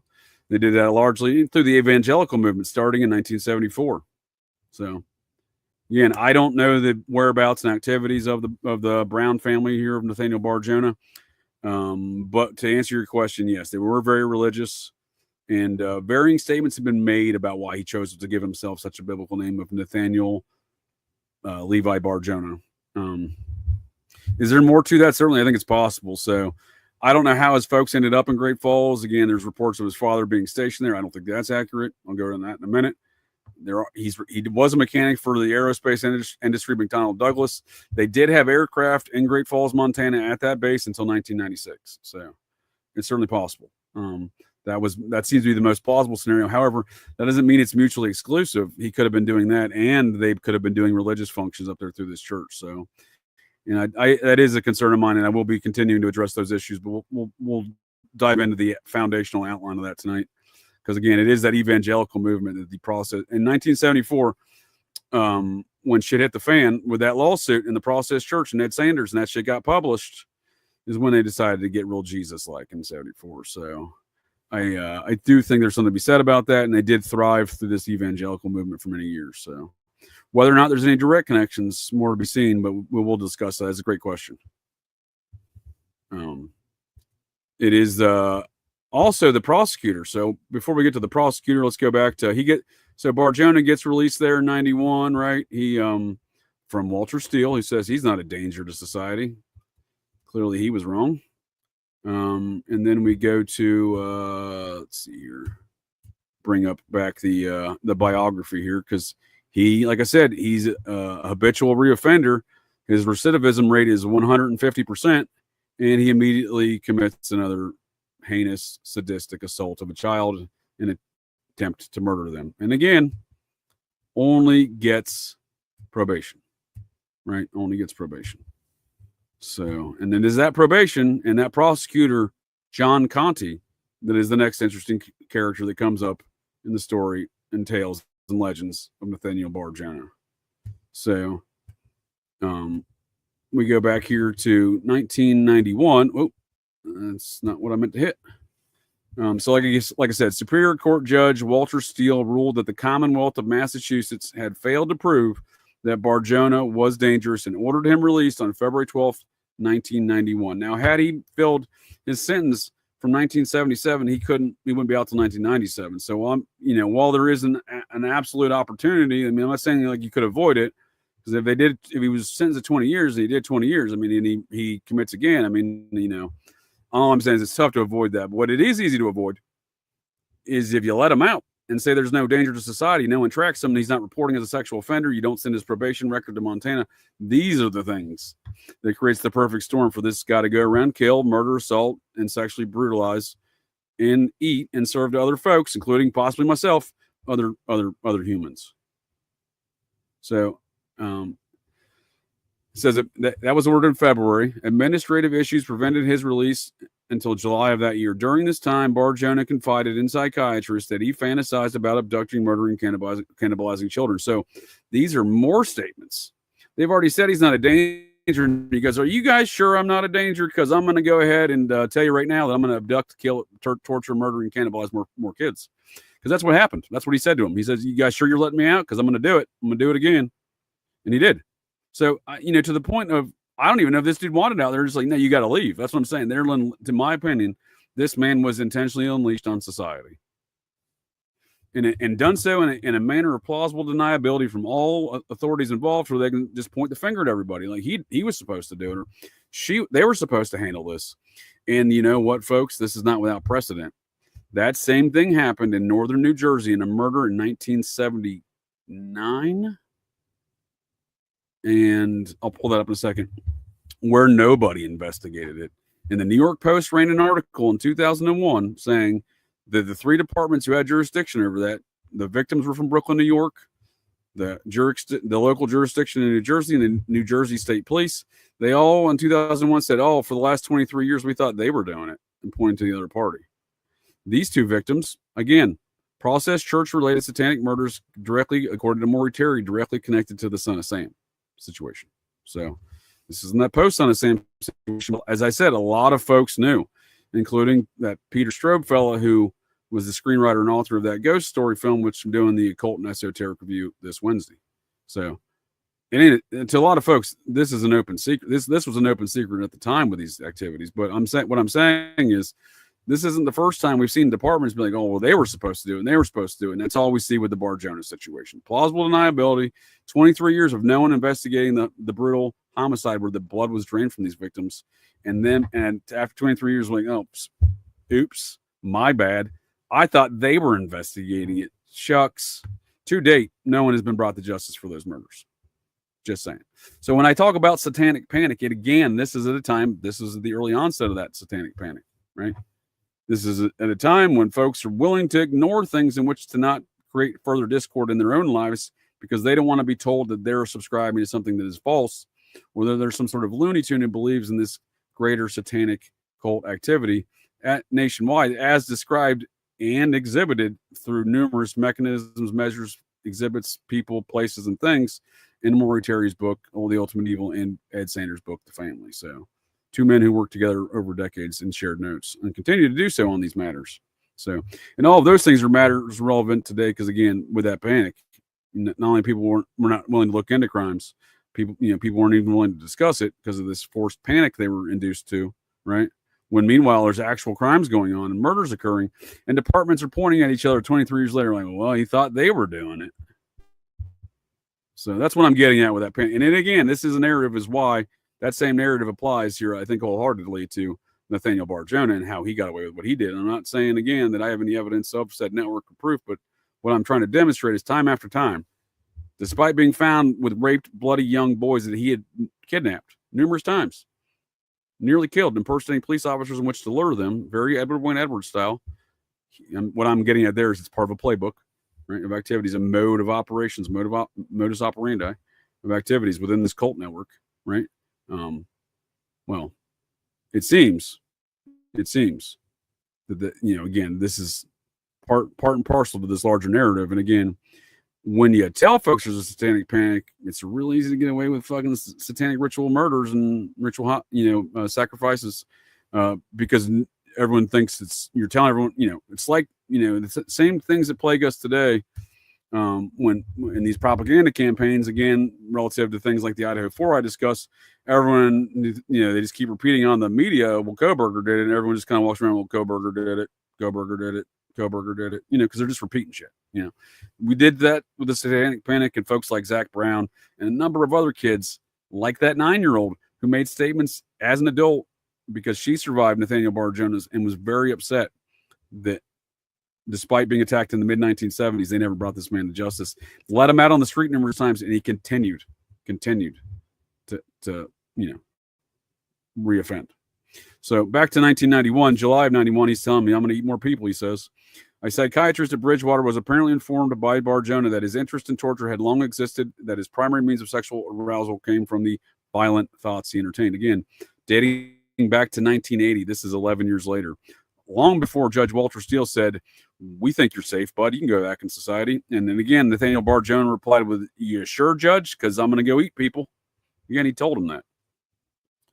On August 9th, 1991, just a month, like I said, 1 month. I'm disgusted just even considering and reading these things again. 1 month after he just told the judge, "I'm going to go do it again," and after the judge's like, "Nah, dude, you're good. You're good. You're safe." Again, the guy that covered up the processing and murder of the Chappaquiddick girl of RFK's campaign, right? From Ted Kennedy, because he brought Ted Kennedy to justice. On August 9th, 1991, just a month after being released from Bridgewater, Bar-Jonah observed a 7-year-old boy sitting alone in a car outside of a post office in Oxford, Massachusetts, Worcester County, same county. Bar-Jonah, who weighed 275 pounds at this time, that's more accurate, entered the vehicle and sat on the boy's chest. Again, that's his move. Some witnesses, along with the boy's mother, observed the event and ran to the boy's rescue. This is how desperate he was to do this. 1 month later, he's just running into a boy whose mother's nearby in a car in a parking lot. Observed the event and ran to the boy's rescue, causing Bar-Jonah to flee. An officer recognized Bar-Jonah's description from over 15 years earlier. So again, he was well known to the local officers there in Worcester County, right? People knew him. And again, like John Cameron, the detective in Great Falls who brought this man to justice, he can do a great investigation and the prosecutors can do dick with it. We've seen that in recent years in the Jeffrey Epstein investigation. The one from Florida back in 2007. I often, here in Operation GCD, I often highlight the fact that the Federal Bureau of Investigations, or I call them the Federal Bureau of Uninvestigations, do exactly that. They uninvestigate things. Nothing's brought to justice. People aren't brought accountable. And I often blame the agents on the ground. In many circumstances, that's very reasonable and necessary to do so, and evidenced by their actions.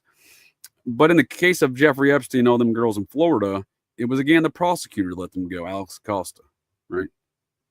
And not only did he let them go, he turned it down to the state's prosecutor, and the state's prosecutor also let him skirt on and brought it down to one victim, one charge of a reduced nature, where he served 13 of an 18-month sentence on weekends for 8 hours each Friday and Saturday night. He would check into the Palm Beach County Jail in a wing of the jail that he built for himself. So, but my point there is it wasn't the FBI agents. Nope. It wasn't the Palm Beach County Sheriff's Department. That detective was murdered. He was murdered later. He died a very mysterious death. I think they might try to roll it a suicide, but let's call it a Clinton side style situation. I don't know the disposition of the FBI agents to work that case. Now that I think about it, I'm going to go look at the paperwork and see where those guys ended up, because if it's anything like the Palm Beach guy that worked that case, ooh.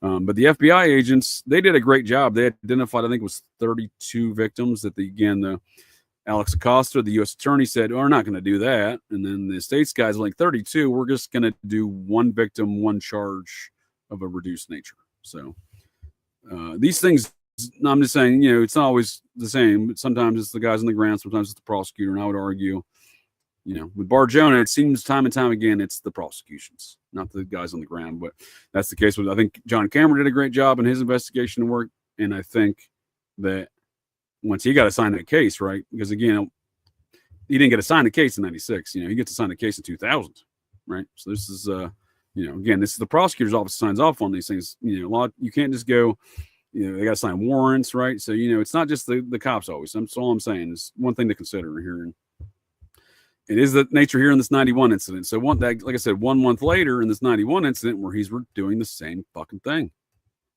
He, August 9th, 1991, just a month after being released, sitting on the boy's chest, 275-pound man. He flees. The officer immediately recognized him. He was later arrested for the attack. Because again, they knew who this dude was there in Worcester County. At first, Bar-Jonah claimed that he entered the car to get out of the rain, but later admitted that he intended to kill the boy. He admitted to killing the boy. Worcester County District Attorney gave him a guilty plea to assault and battery in exchange for a 2-year probationary period and the promise that he would move to Great Falls, Montana, into the home of his mother. Right?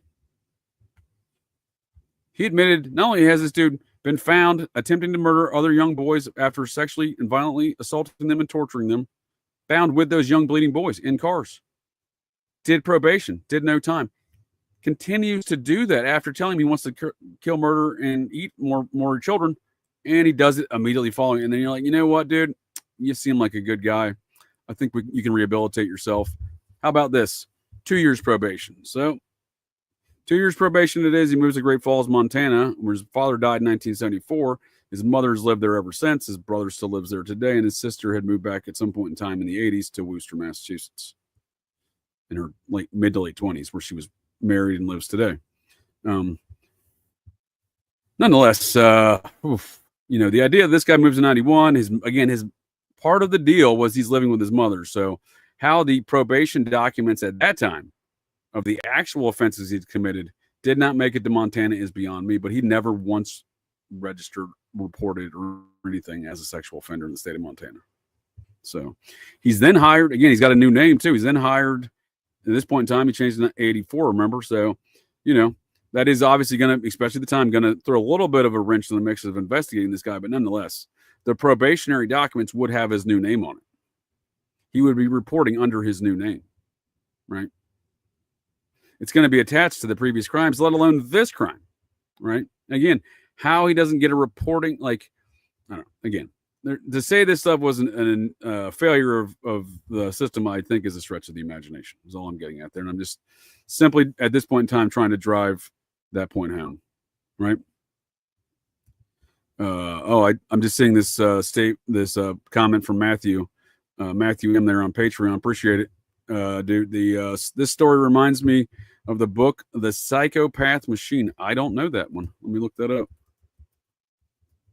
The Psychopath Machine.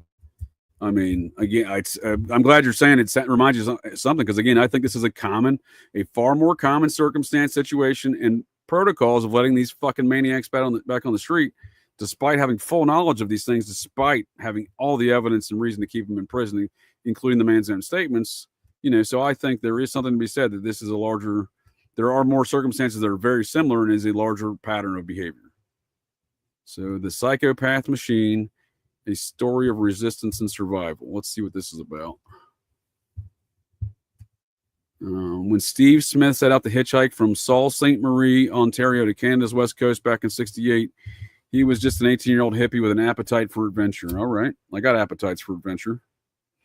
That's where I get me and my GCD adventures. I come face to face with homicidal, diddle'n, cannibalistic, psychopathic serial killers, and named Nathaniel Bar-Jonah.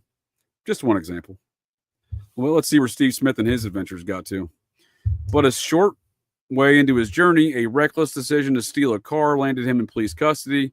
Afraid of getting caught with 2 tabs of acid in his pocket, Steve popped them into his mouth. It was one of the worst decisions of his life. I can't say that that's not a circumstance I can't call on too unfamiliar. Mistaking his drug trip for a mental breakdown. Okay, well, that wasn't the case for me, but the authorities placed him in Ontario's notorious Oak Ridge mental health facility. This is interesting. Well, there, not only did he find himself shoulder to shoulder with people like notorious child killer Peter Woodcock and mass murderer Matt Lamb and Victor Hoffman. Holy shit, dude. This is very similar stuff, huh? He also fell into the hands of someone worse, Dr. Elliot T. Barker. Well, there you go. So I actually do blame the unidentified and yet to be named psychiatrist involved in these Massachusetts filings. So while there is a report, it's of these matters, it's not the full report. I don't know. They don't list the actual names of these psychiatrists. So it sounds like Dr. Elliot T. Barker here might be the one to blame there. Over the next 8 months, Barker subjected Steve and other patients to a battery of unorthodox experiments involving LSD, scopolamine. That's that voodoo dust stuff, huh? Methamphetamines and other drugs. Stephen also experienced numerous other forms of abuse and torture. Following his release, Steve continued to suffer the after effects of his Oak Ridge experience.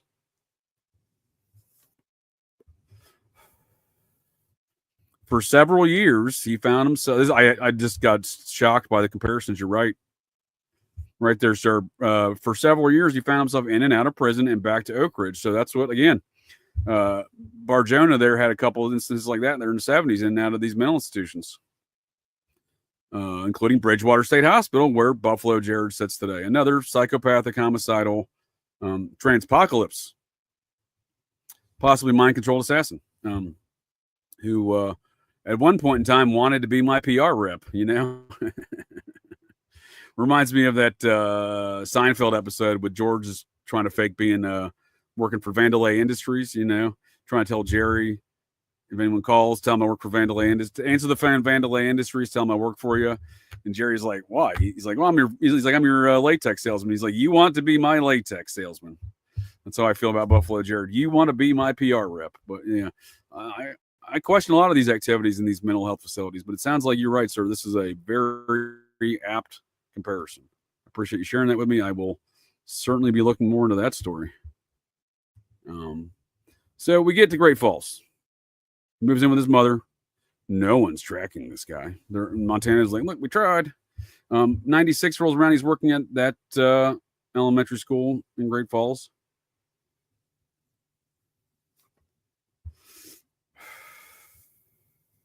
That's the first interaction that they claim that he had in First Victim. Now, again, it's largely suspected there's other victims. The reason why this one was easy to tie is because he had belongings of this victim, the victim's name, and written down on things, and the victim's bones on his property. So I believe they found other identified human pieces and bones on his property. Again, I think at that point in time, these things were, you know, they said, look, we got him for this one crime. We'll get him in jail, et cetera, et cetera. You know, the locals, that is.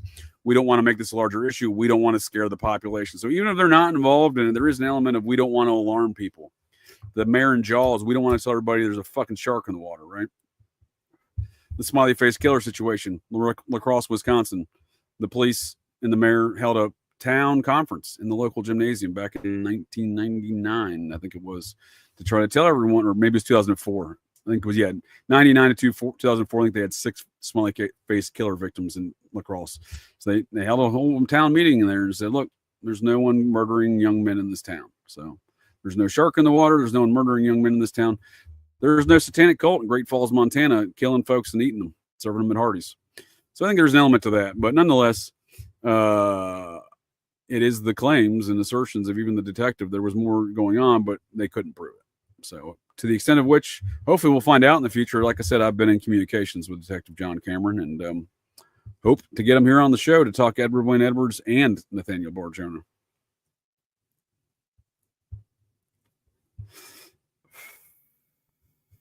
So that brings us back, folks, to May of 2001.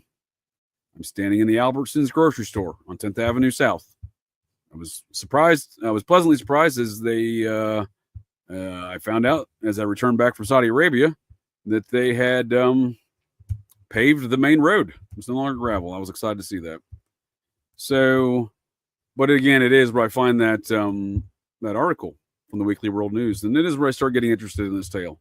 And it is a few months later when I decide to act a fool, become being a real jackass, and my going away party, which would then later, literally the night I met Nathaniel Bar-Jonah was an integral night in my life, or a very pivotal moment in my life, not only for staring eyeball to eyeball through a thin layer of plexiglass with that creepy son of a bitch, I assure you folks, looking at pure evil. Looking at fucking pure, I mean, to even think about it, I get fucking goosebumps just even fucking thinking about it. Because again, I recognize him immediately from that fucking Weekly World News article. So the my point being there is though, my doobie fell apart. My point being there is, I was partying that. It was a pivotal moment because I'm partying that night. My going away party. I have this college scholarship. I'm going to do other things in life. I still do other things in life. I'm just saying I had a different trajectory at the time. And, I got accepted to Miami University of Ohio. Was strangely going there for meteorology because it's what the Air Force needed. They needed some meteorologists at the time. And that's what I was doing. Anyway, going to ROTC, then I would go back into the Air Force as an officer and hopefully not in meteorology. Or weather, Air Force weather nonetheless. Not TV meteorology, but, Air Force weather stuff. Nonetheless, drank a shit ton that night. Got real wild. What time was it? 3 a.m. I didn't have anything to drink for like 7 hours. It was like 3 a.m. I mean, because I cut myself off at some point, and I was pretty fucked up. Shouldn't have been driving. Just trying to drive home. Got pulled over, got arrested, again, refused the test, mouth off, and found myself eyeball to eyeball with pure evil. And then that's when I started getting interested in the tale and talking to folks and learning more about things, even more than I had before. Because obviously I did that immediately after learning the tale and from the Weekly World News and talking to folks. But after you come face to face with pure evil, it kind of even, brings a little bit of closer to home that, man, this dude's fucking something going on here more than what they're saying, right? I just, despite I didn't have the amount of cult knowledge or, ritual human sacrifice knowledge stuff than I do today, but at the time I still had a feeling of this shit ain't right. What's going on? This shit ain't right. And it wasn't just the human meat burgers I might have ate, that might have been upset in my stomach. From Hardee's on the late night on Central, the former location of Hardee's in Great Falls. They closed it down, not sure why, but it's closed. But anyhow, once like I said, so this is a tale that's been kind of matriculating over the years from a brain hole where it's at today. And, as I compare things like Minot and Great Falls, the similar Air Force missions, the similar seemingly cold activities in both towns, looking back, going through the notes of Maury Terry and his files and book and, his analysis and whatnot. Because I did send some of those files in that North Dakota thing that I do find some of the connecting principles that we have here. President within the satanic panic, in the real world satanic murders, I'm seeing the folks who perpetrate the satanic panic, the real world satanic murders perpetrated by elements of these cult theologies and philosophies that we do call Satanism, but I think is more aptly described as Thelema, some variation of Thelemic Aleister Crowley philosophies and activities as venerated by all these quote unquote folks who proclaim themselves to be Satanists, like Michael Aquino, like Anton LaVey, like the Satanic Temple today, who, by the way, the leader of the Satanic Temple, Lucien Greaves, operates a website called theprocess.org, which espouses process church philosophies and theologies, and has maintained a blog dispelling satanic homicides and ritual human sacrifices, and perpetrating this ongoing narrative of satanic panic, false ongoing narrative. That same individual has a P-scope. The P-scope is the process church version of the E-meter of Scientology, their original organization, which they broke off of, which also Scientology broke off from Thelema, Aleister Crowleyisms of the OTO. So, but nonetheless, the Satanic Temple, who runs the process.org, who has a P-scope at their headquarters in Salem, Massachusetts, admitted by their leader, photographed on their own social media, and admitted that he likes to try to perfect that device, whatever the fuck that means. And he has a tattoo of the Process Church logo on his arm. So what I'm saying here, folks, is they can call themselves Satanists. They can say they prescribe to Thelema. They can do whatever the fuck they want. It's all the same shit. You know what I mean? And we see that with the Satanic Temple, with the process, all these process stuff, right? So,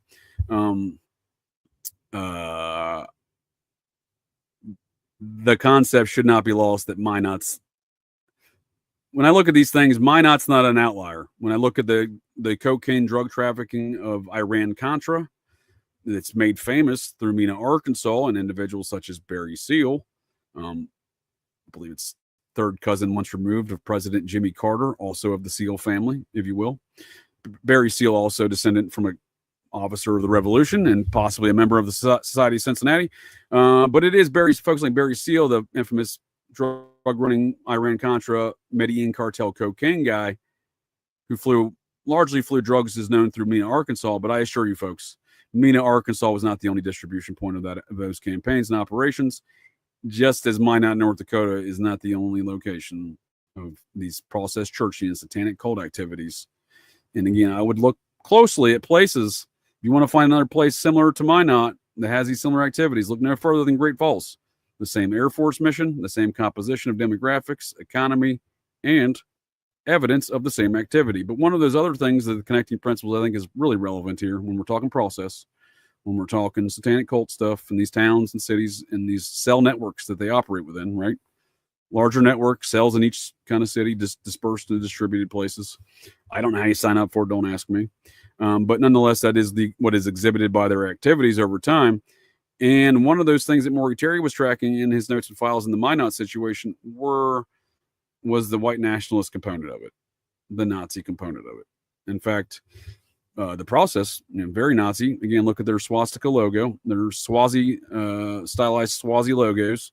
But the other thing is that I'm describing here is the white nationalist aspects and the Nazi aspects is Odinism. We've heard a lot of things in the Delphi case about Odinism. There's a lot of fucking evidence about Odinism there.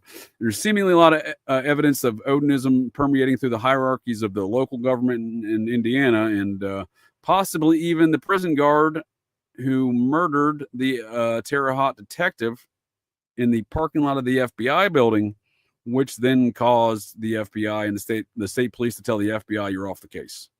So that Terre Haute PD guy was assigned to the task force of the FBI investigating those murders. He was the lead detective who put together the Odin file, the file of all this evidence of Odinism and Odinist cult that's operating in and around those areas, has permeated government, and individuals of that group were responsible for the murders of those two young women. So I think that is a connecting principle within all of these matters. You can call it Satanism, the process. You can call it, Odinism. You can call them Nazis, but that is the white nationalist. It is the connecting principle. The shared philosophy of being a fucking Nazi. So, and Terry was tracking that, and I would argue that was present in and around Great Falls, especially when I lived there. So we do have the same elements there. So, while we won't be going fully into those details tonight, I'm laying the foundational groundwork to say that there's going to be future episodes in the series, as again, the matters and legends of Nathaniel Bar-Jonah sit at the epicenter, as I said, of so many things, from the shared state mental hospital with Buffalo Jared Revisa to the comparisons and process church-style satanic cult, Nazi activities, satanic cult activities, similar to Minot, as we do see in Great Falls. Again, same economics, demographics, and Air Force Base mission, same, in both locations. And, this larger network. Again, Walter Steele is covering up process church stuff in 69 with Teddy Kennedy. Is Walter Steele doing process church stuff? And, sometimes I say the process folks are going to process. Is he doing that in 91 still and letting this fucking homicidal, psychopathic, kid diddling, cannibalistic serial killer who may or may not have fed me fucking human meat burgers at Hardee's back in 2000, letting him loose on society and the public, as I would argue. Yep. And again, so on that same note, and a long venture back to the prosecutor that let him out in 91 there, John Conte, we see this a lot within the same kind of processian Iran-Contra, or as I would argue, our Idaho-Contra situation around drug trafficking in this nation, cocaine Bob style drug trafficking, that West Coast, processing figure who strangely enough has some, is very closely tangentially connected to the whole Idaho 4 situation through the Gooch factor. The lead Idaho State Police detective, whose father was the protege in U.S. Army intelligence to Colonel Paul Tate.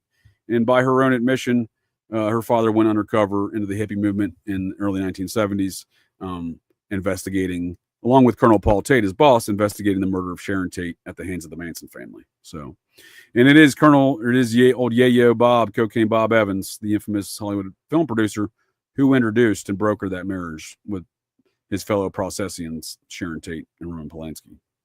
And they were all in the same mix with Charles Manson. These people all knew each other. But here we go today, still piecing things together from the history, because we've been lied to in a very intentionally propagandized fashion on all of these subjects. But what I find in that Idaho circumstance as well, that seems to be a repeating pattern of behavior amongst all of these, you call it the Nazis, the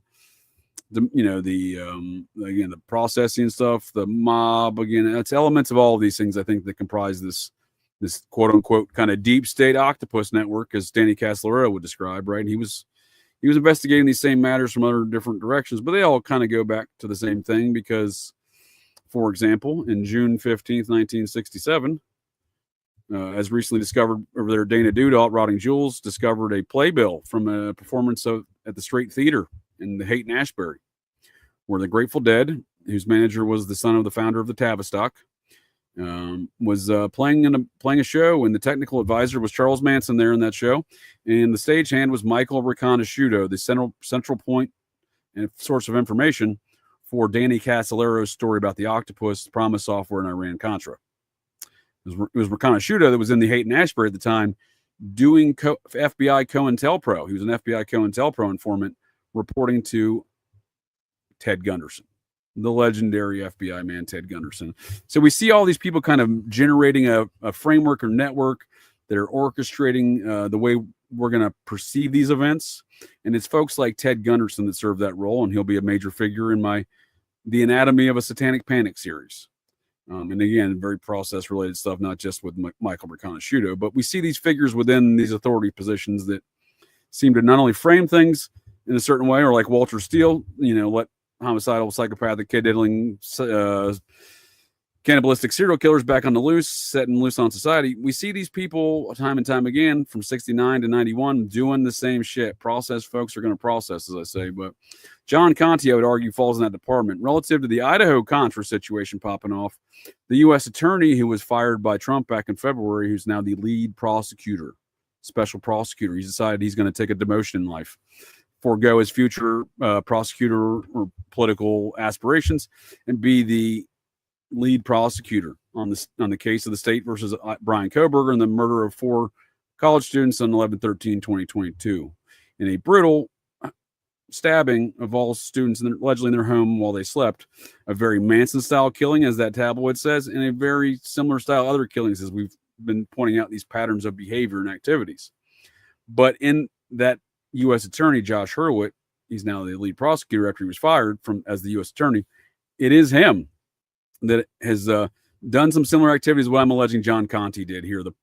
This is the prosecutor for Worcester County in 91 that let Bar-Jonah go. And Hurwitz, in that case, he's been prosecuting Aryan Nation, the white nationalist Nazis, and the Sinaloa drug cartel up there in Idaho, but doing so in a manner that seems to create a power vacuum in the drug trade and trafficking that someone, if not him, that someone that maybe he may be doing the bidding for, maybe not him, but someone can then control that drug trade, right?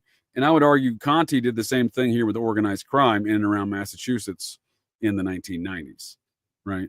So this is a man who, what I'm getting at is he may be well-versed in cover-ups, but this is the man that said, Nathaniel Bar-Jonah, you mean the guy that just said he's going to kill and eat more kids? The one that tried to kill and eat a bunch of kids and sexually tortured and diddled them before? And then he said twice he's going to do it again, and he said that 12 years ago?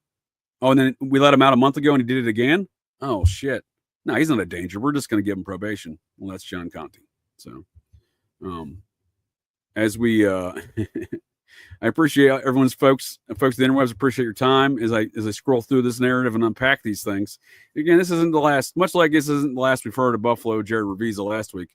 I assure you, this is not the last we've heard of Nathaniel Bar-Jonah. So,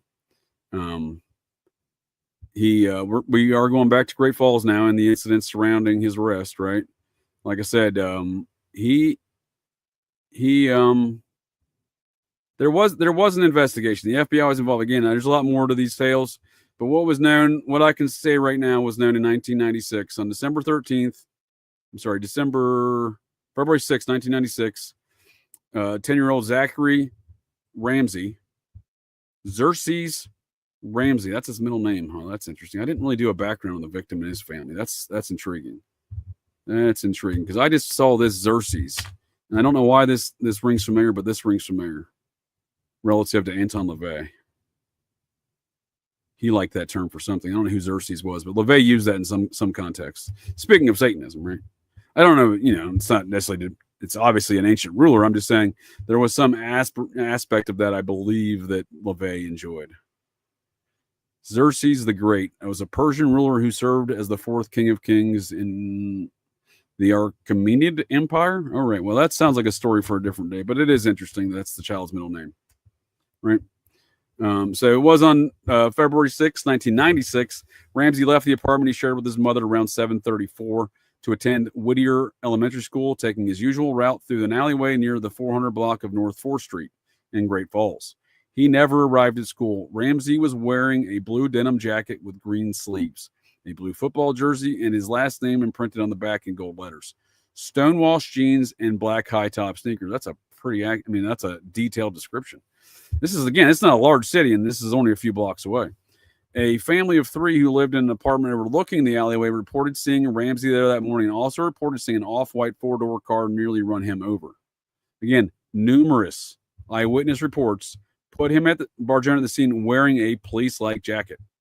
He was wearing a navy blue, doing his same business, right? Posing as a law enforcement officer, right? Again, he identified and stalked this kid because he worked at the school. Why is he at the school, right? You know what I mean? Somewhere between the alleyway, cuts into 6th Street and comes out on 7th. Again, that's less than 3 blocks from his home.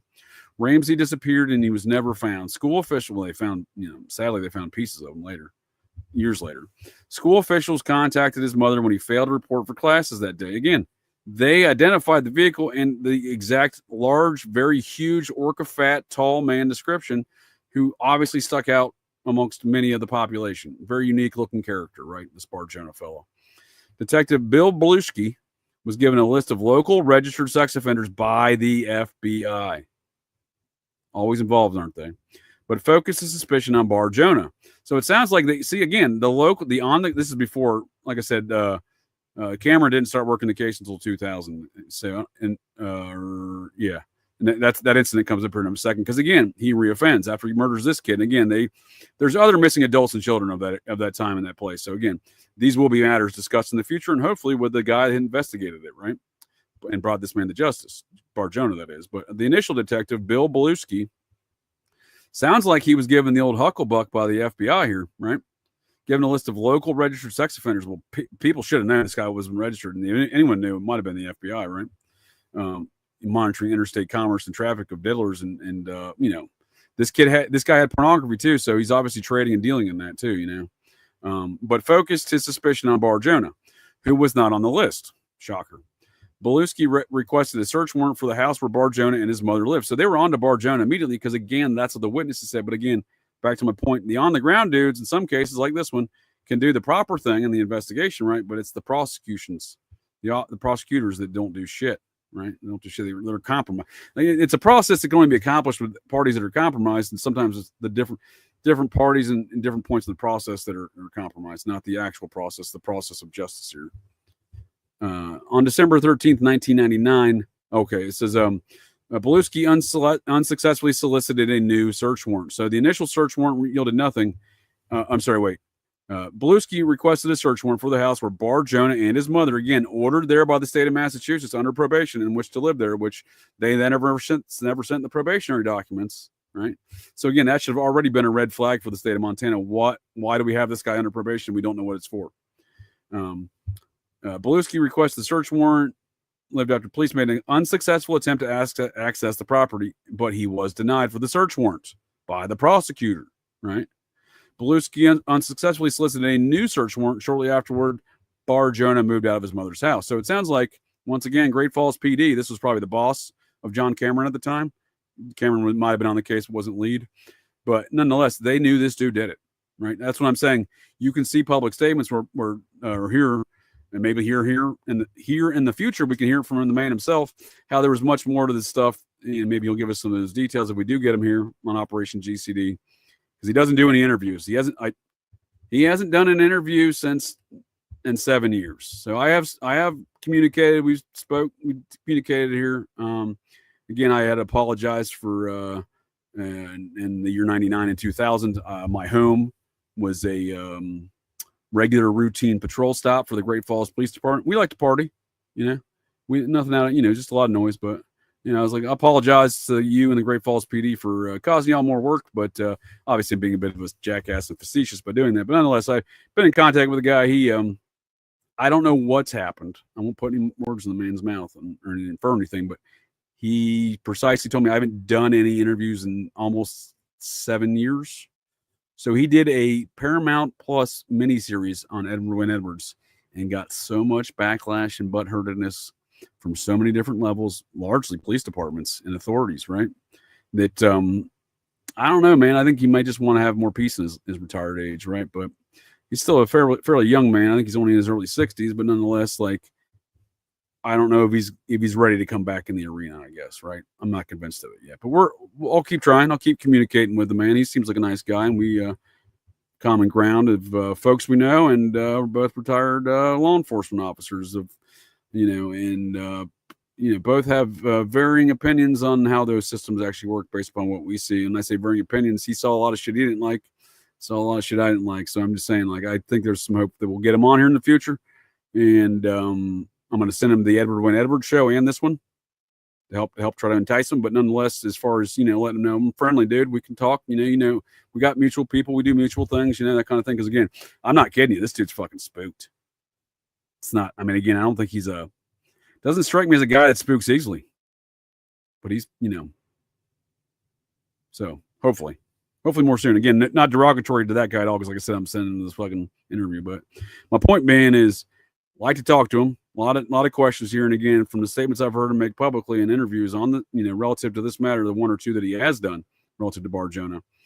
So there's a lot more to that, a lot more that was found, and he's mentioned a couple of those things in those that led to him to believe in others there was a lot more victims. Again, there's evidence, at least in the aspect there are missing folks and kids of that time frame, where the only reason they could prove this kid Zachary Ramsey because they found some of his bones.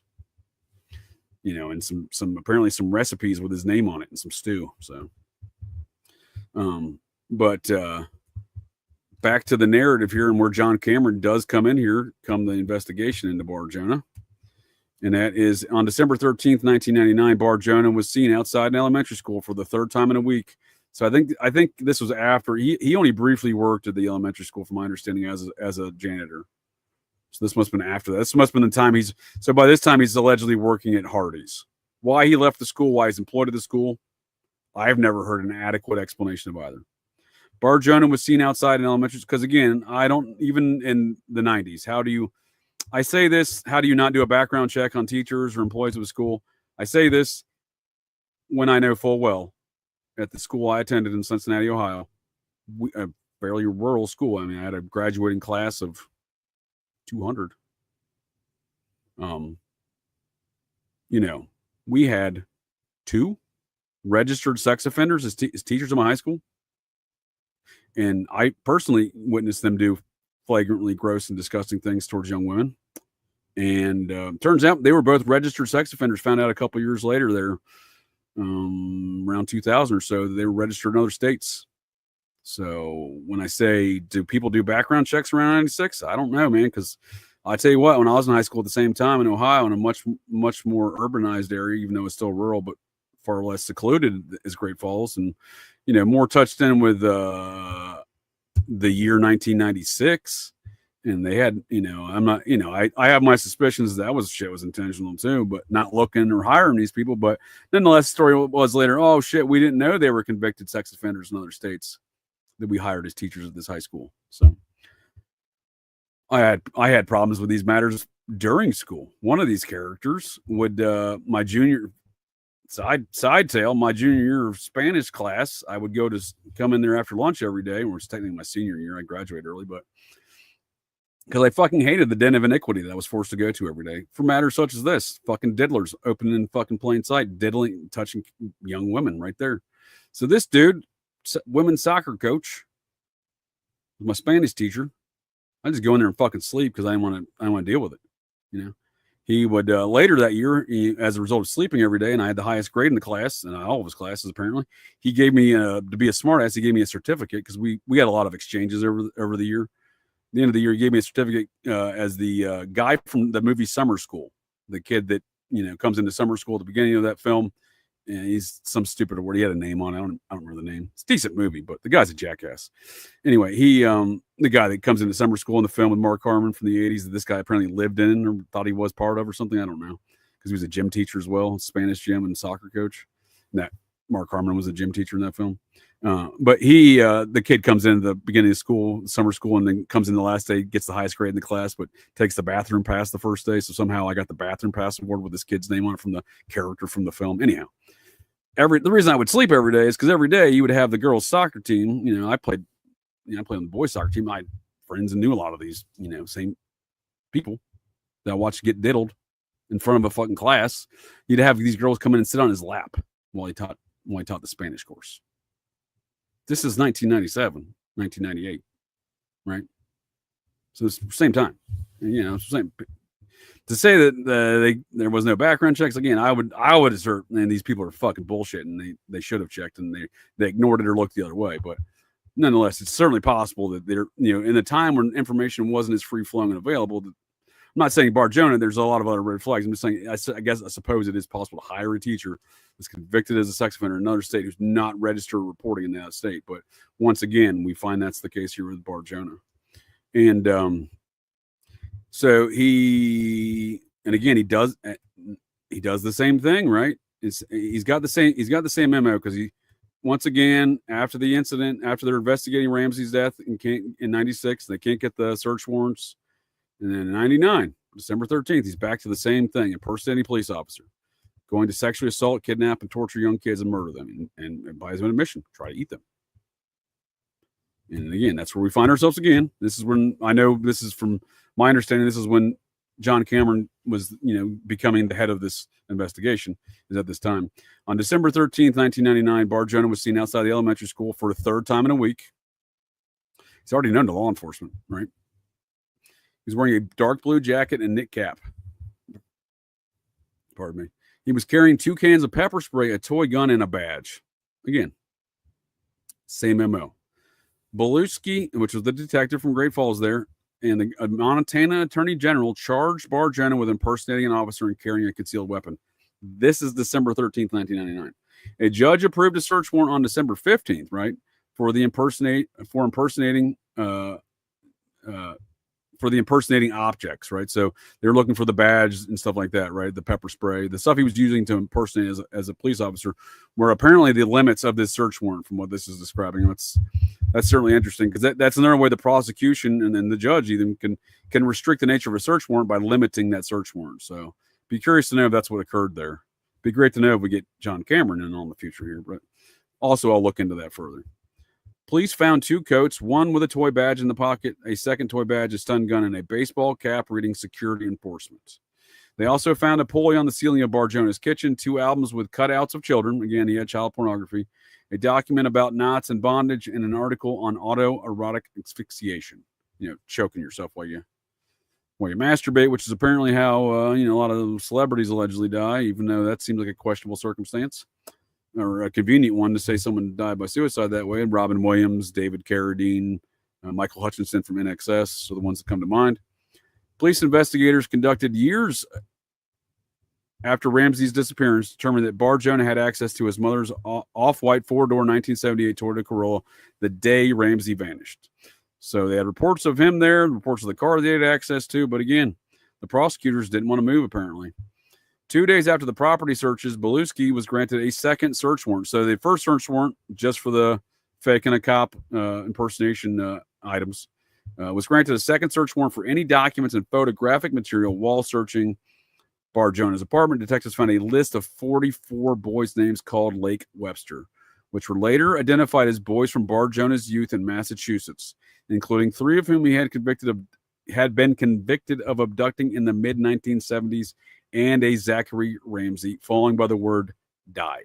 So again, he had cookbooks with kids' names on it. He had lists of kids. He had pictures of kids. It was apparently a real den of iniquity. Furthermore, dozens of newspaper clippings were found in Bar-Jonah's apartment following the Ramsey case, hundreds of thousands of photographs of children, and hundreds of thousands. And to speak of a network and a larger framework of folks that didn't want this shit getting out, hundreds of thousands. An undeveloped film containing sexual images of Bar-Jonah and 3 unidentified boys were also recovered. To my understanding, to the best of my knowledge, from the local reports I got at the time, none of those boys were, they were locals, and some people knew them. I never heard their names. I'm just saying, I was told there was photographs or videos or evidence of him diddling kids, and those kids, and people knew who those kids were. So these people ostensibly still exist today. People in that town know what I'm getting at is people in that town know what occurred.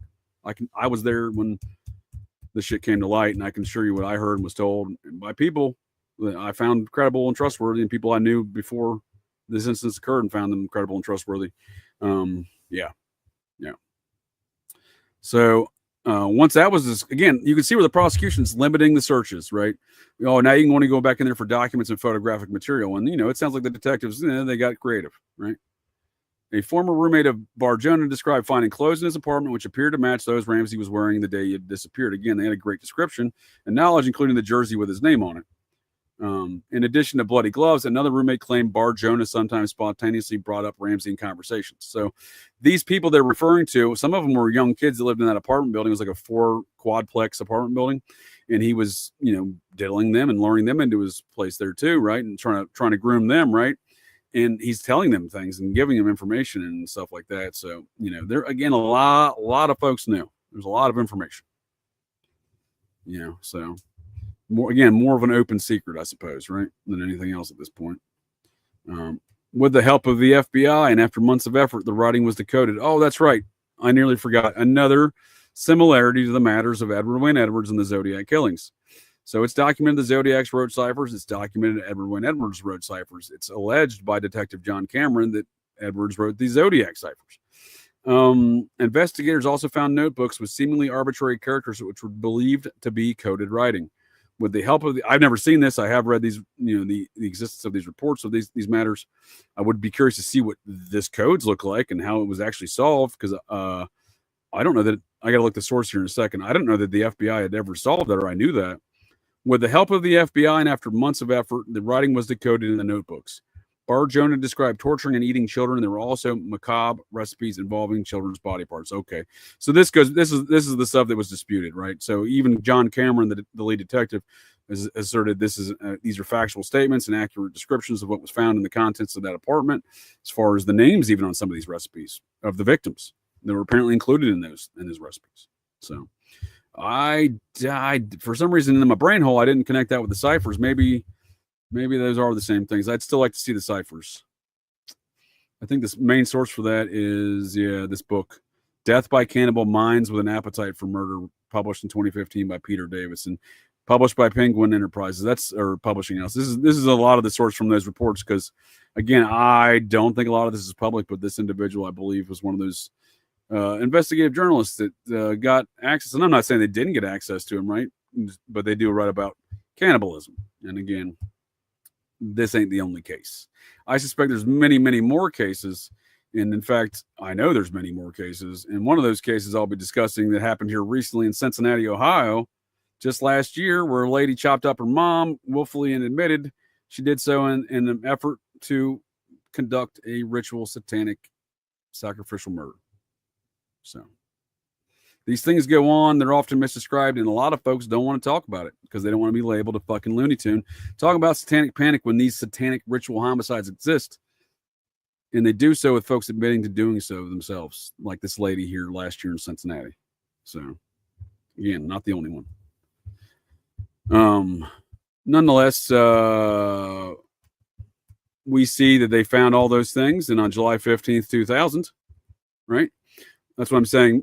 He did get apprehended in 2000, or he charged and arrested in July 5th, 2000. So, where was I on July 4th, 2000? Let's see here. I was in Lethbridge, Alberta, Canada, because that whole drinking thing I was talking about before. I wasn't of legal age to drink, but I was of legal age to drink in Lethbridge, Alberta, Canada. Right. So, I was up there that weekend.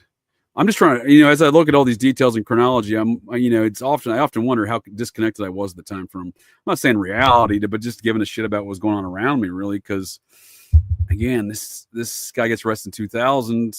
I've already been there a year by that point. You know what I mean? So it's not like I'm brand new there or anything. I've never lived on base. I lived off base from the moment I got there. Yeah, it's just odd because, again, I don't learn about it from the weekly till the Weekly World News, and no one mentioned anything about it until I started asking about it after that. Like, oh yeah, shit, yeah, we know that guy, yeah. And again, his family had been living there for years, so it's not like the folks didn't know his family, and the family that knew that he was doing all this shit and didn't say shit. If you ask me, like his mother didn't know that he was on probation and kid diddle and stuff, right? He had 5 previous incidents of it before then. So we get to the July 5th, 2000, and like I said, he's kidnapped, sexual assault, as well as kidnapping and sexual assault of 3 other boys and the murder of Zach Ramsey. So this is the kidnapping and sexual assault of those other boys he was grooming. This is the witness statements they got that I was mentioning before, where he was telling these kids about all sorts of shit. And then they were neighbors in that apartment building, and then maybe one friend, maybe two brothers in the apartment building and a friend. And then they charged him with kidnapping and sexual assault, and then the murder of Zach Ramsey. Bar-Jonah was held at the Cascade County Jail in Great Falls, Montana, pleading innocent to all of those charges. He maintained his innocence until his death, in fact. Prosecutors announced they would be seeking the death penalty. So when I say he maintained his innocence, I think it's important to note, is this a John Wayne Gacy situation where he was involved in some of the murders, but he was using his home as a burial place? And again, was he doing the same thing here, right? Was he part of a cult network, as Gacy claimed? And were they burying folks on his property? And was Gacy also involved in it, like he admitted to? He just said he didn't do all of them. And there's evidence to support that claim, for in fact, he was out of town. And I think at least one or two of those victims were murdered and buried in his crawl space. So is it the same deal here with Bar-Jonah? Did he do some of these, and is the cult using this place as a site of burial? It's a good question to ask, I think. And a question we'll be going over here in the future here on Operation GCD Sundays as we unpack more of the legends of Nathaniel Bar-Jonah and perhaps some of those other crimes he may have been involved in the satanic cult that may have been associated there in Great Falls, Montana. Not unlike the Son of Sam process, Minot, North Dakota situations. So before we bring the narrative of the biography here to a close and go over some of those other details here, Bar-Jonah was prosecuted for the abduction and molestation of 3 boys and convicted of kidnapping, aggravated assault, and sexual assault, including the charge that he tortured one of the boys and hung him from the ceiling. Ramsey's mother was swayed by Bar-Jonah's defense team to testify for them. Again, what is this family hiding? That she believed her son was still alive. So Ramsey's mother was swayed by Bar-Jonah's defense, right? So Bar-Jonah and his family are in that town, right? That's what I'm saying. Like, are they connected to a larger network, right? Are they hiding stuff? Are they getting the victim's mother, whom they found evidence of their son? Again, this doesn't mention it here, and I'm going to have to dig up the forensic evidence they did discover there for the future deeper dives here. But I guess I didn't realize this is, as I'm reading this, I don't know that it's clicking on my brain hole. I don't realize that the victim's mother testified. That is interesting because I'm 99.9% certain there was bone fragments found that tested positive for the DNA of Zachary Ramsey. So I'm gonna have to pull up her testimony I do have these court documents. It's the Massachusetts ones I don't have, but I am curious to know what she says, because Ramsey's mother was swayed by Bar-Jonah's defense team to testify. Again, this speaks to a larger network, the Bar-Jonah Brown family there, as it were again, had been in there for decades, worked at the Air Force Base. The Air Force Base is the reason why that city exists, and which led jurors not to convict Bar-Jonah for his murder. Wow. Again, folks, lots more to this story. During the trial, 36-year-old Mary Patrone, again, this is that 9-year-old from 1974. Again, she's made public statements to these effects as well. Recognized Bar-Jonah as the man who assaulted her and attempted to abduct her in 1974. Again, he's had a very distinctive look since he was a younger man. Let me show you that while I'm on that note, let me show you that 1974 mugshot just to make a point. So we saw what he looked. I'll show you what he looked like at his trial to show you when she said that she recognized him. He had a distinctive look. I 100% believe that 9-year-old girl could immediately recognize this monster, because this is what he looked like in 1974, right? Because remember, he had those 2 incidents, the one in 74 and the one right after that, I guess, was 75. So this is disregard. This is the 1977 incident that gets him 20 years. So, a few years later, but you can see what he looked like then, right? And then you can see what he looks like come 2000, right? And he's he doesn't really change much. He's a very distinguishable looking individual, right? You know what I mean? He's, you're picking him out of a lineup. So I really don't, I believe Mary Patrone's statements when she recognizes her. You go through a traumatic event like that, especially as a child, I believe that individual's face will be ingrained in her memory for her life. And based upon the statement she made, that is essentially what the case was. So, again, you have to consider that. You have to consider that she didn't tell no one over the years. You know what I mean? She didn't provide that precise description to a very recognizable individual, right? Bar-Jonah, that is. And they can't find the guy. The Worcester, Massachusetts PD recognizes the guy immediately from a description, right? In 91, when he repeats offense 1 month after he's released, as I stated and we read there, they knew the guy. He was one of the usual suspects, if you will, right? So, Mary Patron, I'm of the mindset and belief, based upon her immediate recognition of the matters. I'm just reading some. Matt, I'm just replying to your statements here, sir, on the Patreon. I apologize, I missed you here 30 or 40 minutes ago when you wrote them. They're not popping up. If you go to the YouTube feed, they'll pop up immediately. But on the Patreon comment section, I just don't see them immediately. But did I talk to him while in jail? No, I didn't talk to him.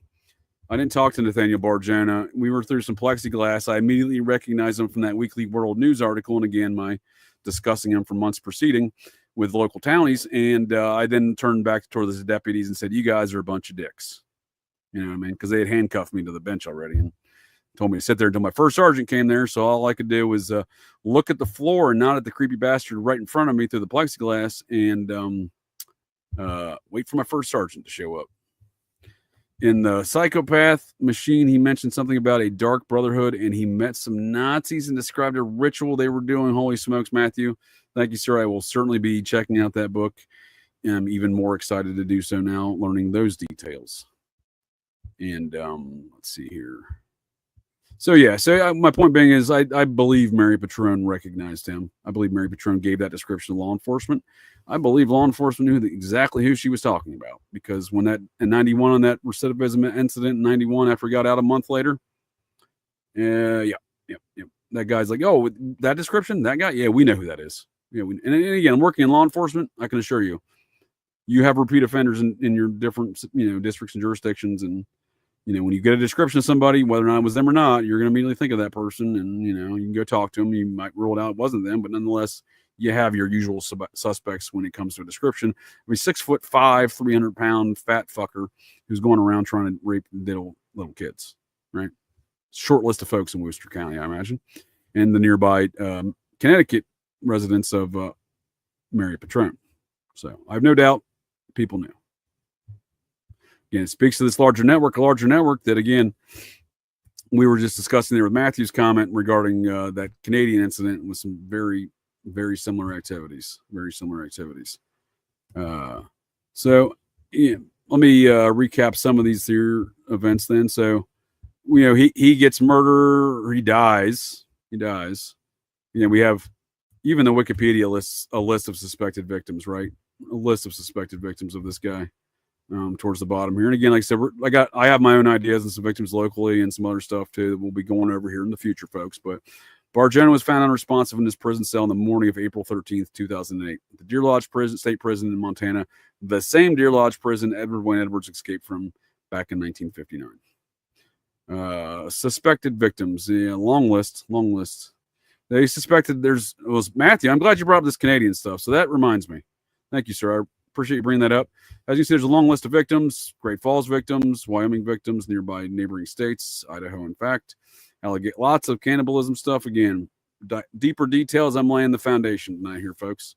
And they're going to be looking into some of these instances and cases and making further comparisons, again, to other matters and looking at the folks involved and why these cases weren't investigated, these other matters, right? These missing people that are suspected to be victims of and possibly cannibalized by Nathaniel Bar-Jonah. But we do go into that matter and see that when he's first arrested, the FBI made statements. The Royal Mounted Canadian Police made statements that they were looking and investigating other circumstances that he may be associated with other crimes, other disappearances, other murders, other children, right? That was reported immediately. And I don't know that anything really came of that. But before we go over the reports on his death, let me bring that up here to go over that business. Just a matter of where I put it at this rate. And that is the question. So the matter of, shoot, where did I put that? My apologies, folks. While I'm hemming and hawing and looking for this, let's take a brief interlude and musical introductory from our friends Buffalo Jared, who is currently sitting allegedly at the Bridgewater State Mental Hospital, the same place that let this sick fuck, courtesy of Walter Steele, the judge who helped cover up the Chappaquiddick process murder that Teddy Kennedy was responsible for, the same Bridgewater State Hospital that this Nathaniel Bar-Jonah was sitting at.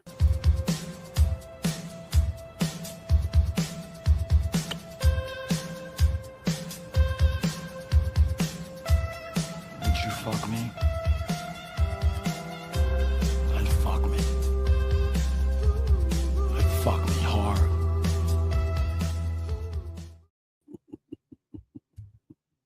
I don't care how many times I play that.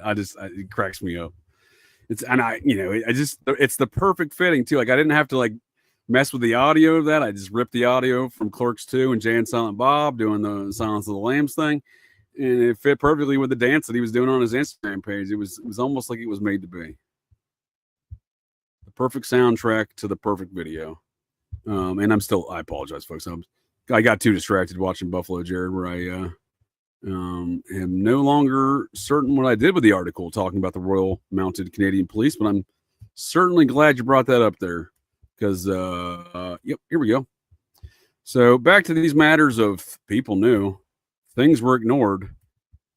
People at the time were new, like they were writing articles to this effect at the time. So here we go with a couple of those articles into the matter of the Royal Canadian Mounted Police and the FBI saying, look, we're looking for more victims for these guys.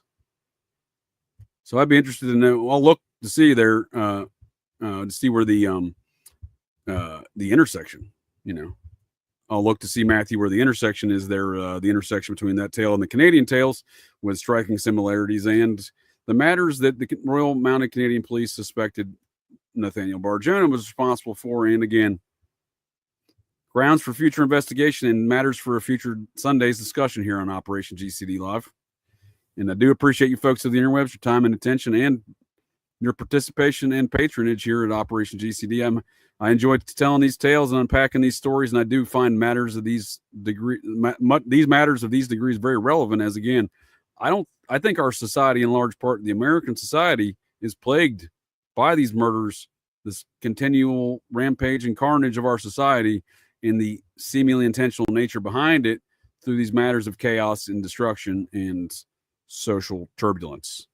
As the Tavistock Institute called it, social turbulence. They would socially engineer society through matters of chaos and destruction. And I think that's what we're looking at. But here on this article, we see from after the arrest, obviously here, it was updated September 2nd, 2021. What is this? Hartford Courant, warnings of lethal risk ignored. So this was originally published. Oh, they don't want to tell me. This is a new article just talking about it in the past. Okay. More than 20 years ago, a psychiatrist called him a lethal risk to the community. We covered that. Another predicted that if he released, he could commit murder. Again, these reports are largely restricted from public purview. And the names of these psychiatrists. Yet, despite those and other warnings as far back as 1978, convicted child molester Nathaniel Bar-Jonah walked out of the Bridgewater Psychiatric Hospital in June of 1991. Other reports claim it was July. That's an interesting statement there.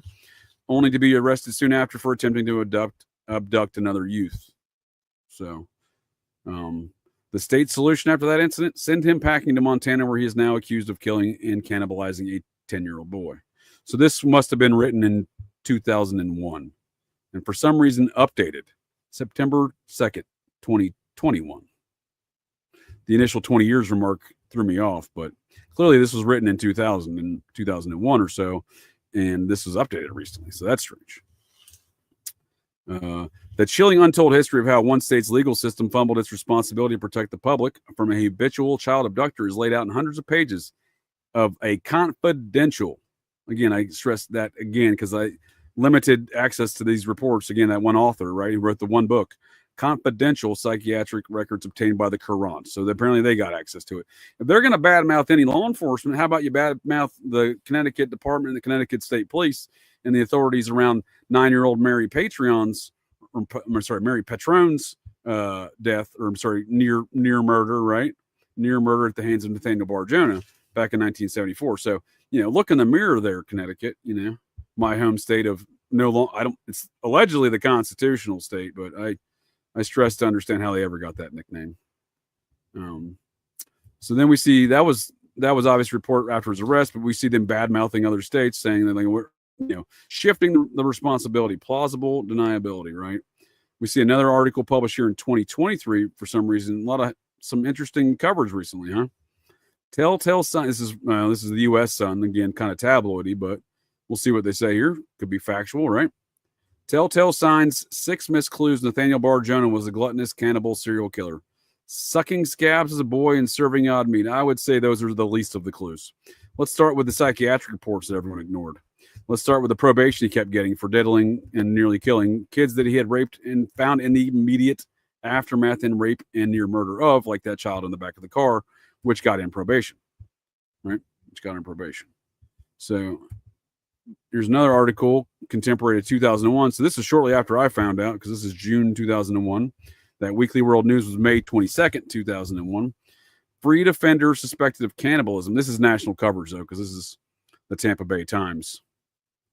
Nancy Surprise left her 7-year-old son alone in the car one day. This is the reoffending in April of 91. Nancy Surprise left her 7-year-old son alone in the car one day while she ran into the post office and returned to find a 280-pound man sitting on top of the boy. This is the one he ran away from in the Worcester County.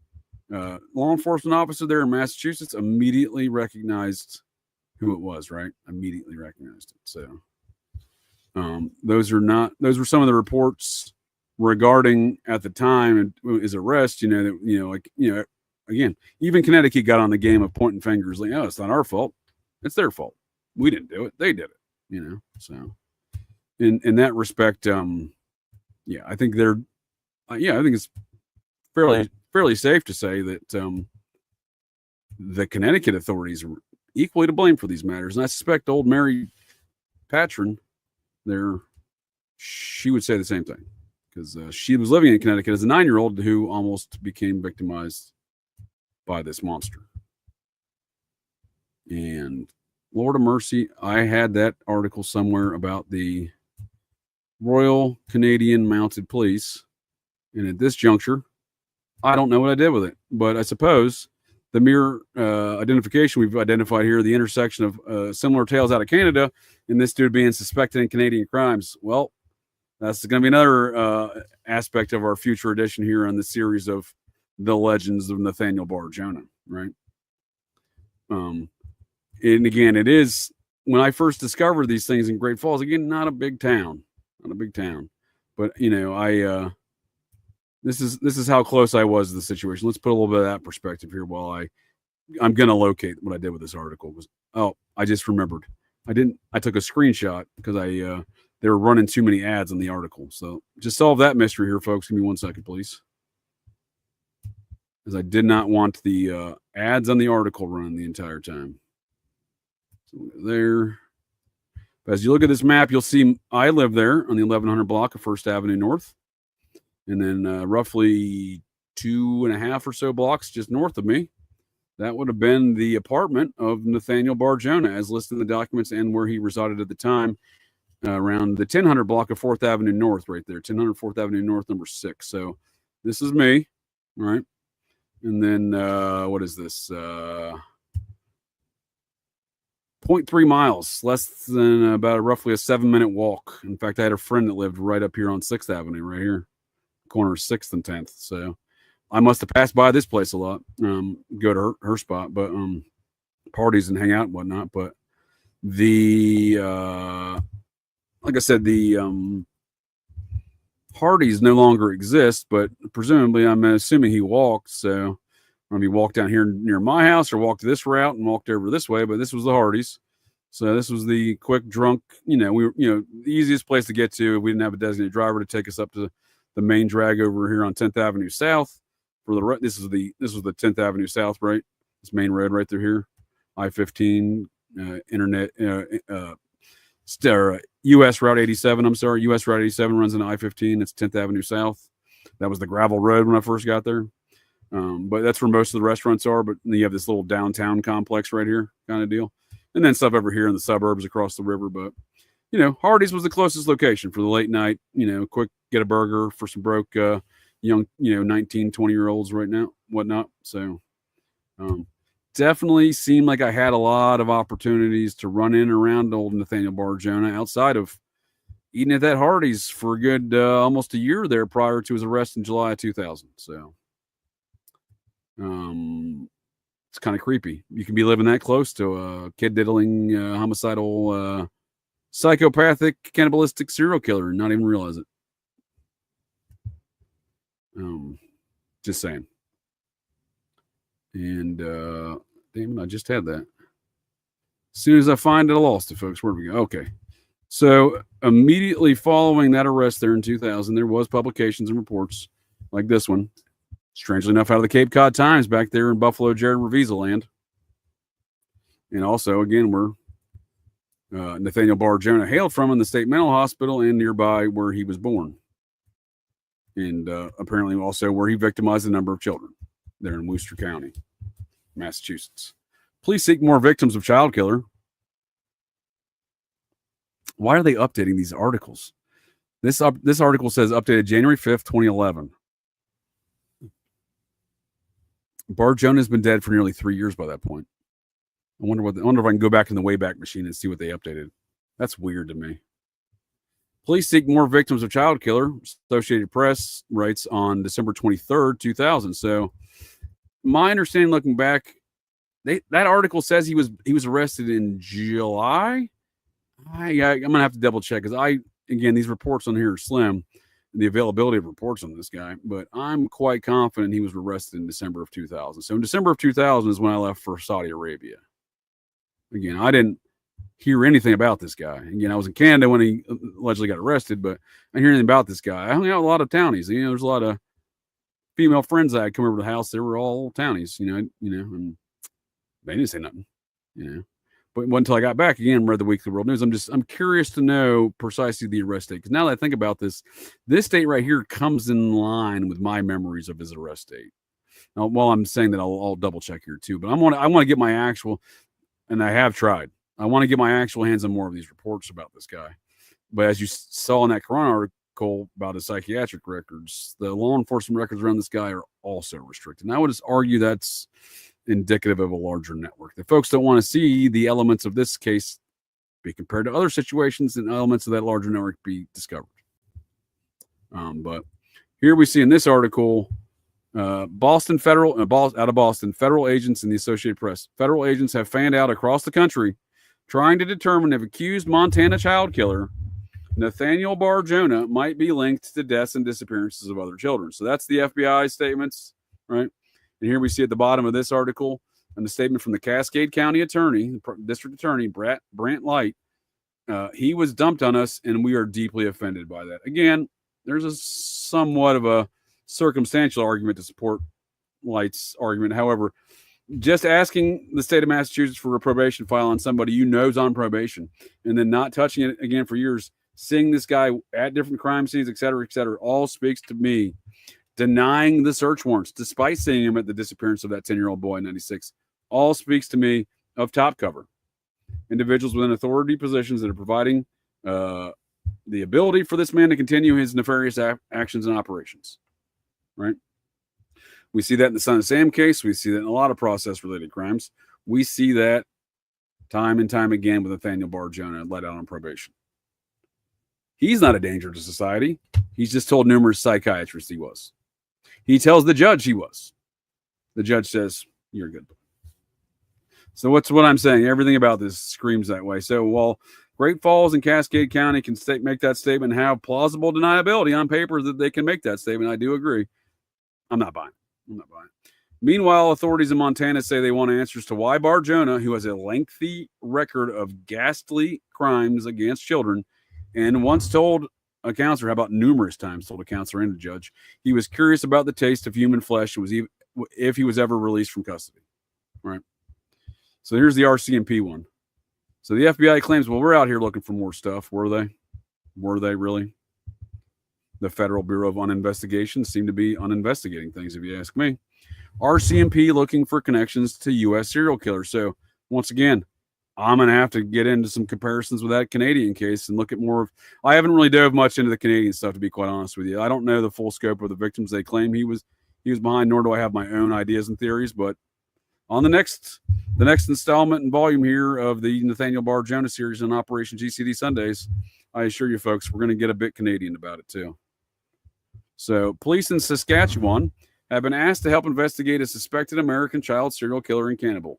Authorities have dug up bones. There we go, right? Remember I told you the forensic evidence in this case, which I don't want to get too far into now, but now that I'm recognizing that they're lying about a lot of this shit in reports, we're going to get deeper into it than I previously expected, because we're going to get them papers.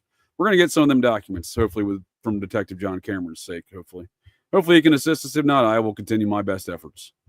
Authorities have dug up human bones in the garage of Nathaniel Bar-Jonah, as I stated before in those reports, as asserted in the one book by the author who had access to some of these documents. And I believe cited in the court record, Zachary Ramsey's DNA was reported to be found connected to the tests of some of those bone fragments. Again, bone fragments, not a whole bone. Much of this individual was allegedly served up either at a Hardee's or a church barbecue. Nonetheless, there was evidence of his murder and death. So, wow. You know, here we have an article from, who is this? Is it Canada? This is Canada, right? CBC, a Canadian Broadcasting Corporation. Given some more truthful details here. Contemporary to the crime, January 15th, 2001, right? Not updated in recent years like other ones. January 15th, last updated January 15th, 2001. Authorities, again, we're going to close this out here on confirming the dates of his arrest, because again, I'm 99% certain it was just prior to this article, within a month of this article in December of 2000, right? Because I had just left for let me amend my itinerary and chronology there. We were put on short notice for a 48-hour deployment to Saudi Arabia in October of 2000. Disregard. Round Thanksgiving. 2 days prior to Thanksgiving of 2000. We were then put on standby notice when we did not deploy in 48 hours notice for Lord knows whatever they want us to deploy for, because it was a routine security operations when we got there in Saudi Arabia. But they mobilized a team of me and 12 other dudes, me, 11 of my coworkers, and a team leader, right? Our boss, our flight sergeant, our normal flight operations. We got mobilized 48 hours notice. We sat around. We continued to sit around for 2 more weeks. On or about December 8th, I went home on leave to Ohio, because they said, look, we're not leaving until January 2nd. We got a confirmed date. Since we're not leaving until January 2nd, we're not sending y'all back to work. You don't have any training to do. We don't have anything else for you. Go enjoy your time with your family. So I drove back to Ohio and spent some time then with my girlfriend and other friends and family and whatnot. So that's how I spent. So I was pretty occupied during that time. Also doing a lot of partying, getting real GCD about life. I remember that month. It's probably about all I remember. I don't remember the details necessarily, but what I do remember is I got back to Montana and almost for maybe New Year's Eve party, and then I deployed like a day or two later, right? And there's no talk of Nathaniel Bar-Jonah around these times, right? So we're going to confirm here before we leave here, folks, today. But before we close tonight's tale, we're going to confirm those dates and that statement by Zachary Ramsey's mother. But I have noted all of these matters for grounds for further investigation. But we'll dive into those details. I'll recap tonight's events, and I guess I look forward to the next tale as much as I can regarding a homicidal, psychopathic serial killer, cannibalistic serial killer diddle'n serial killer whom I came face to face with in 2000 and may or may not have.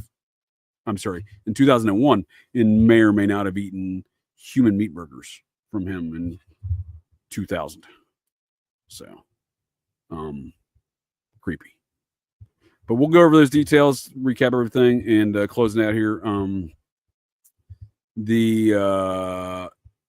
Again, he pled not guilty, was convicted. We'll look in I'm getting distracted. We'll look at those. I got the court documents here from Montana. The only court documents that are available in their full capacity, and that's just the court documents, not the police investigatory record, which is why I really want to talk to John Cameron, because from my understanding in communications that I've heard him speak about relative to his experiences of these matters, it seems like that he was told to shut up and color. I know what that feels like. And it seems like, again, what his detective coworkers were too, because when you're telling these guys they can't go search things, they know who did it, they know this dude's suspect, they don't know why he's suspect because no one told him he's a convicted psychopathic kid-dealing serial killer from Massachusetts, but they were on to him from day one. They knew it all, and the prosecutor would restrict their searches, and they got creative. So what that paints a picture to me that this guy might want to tell those details.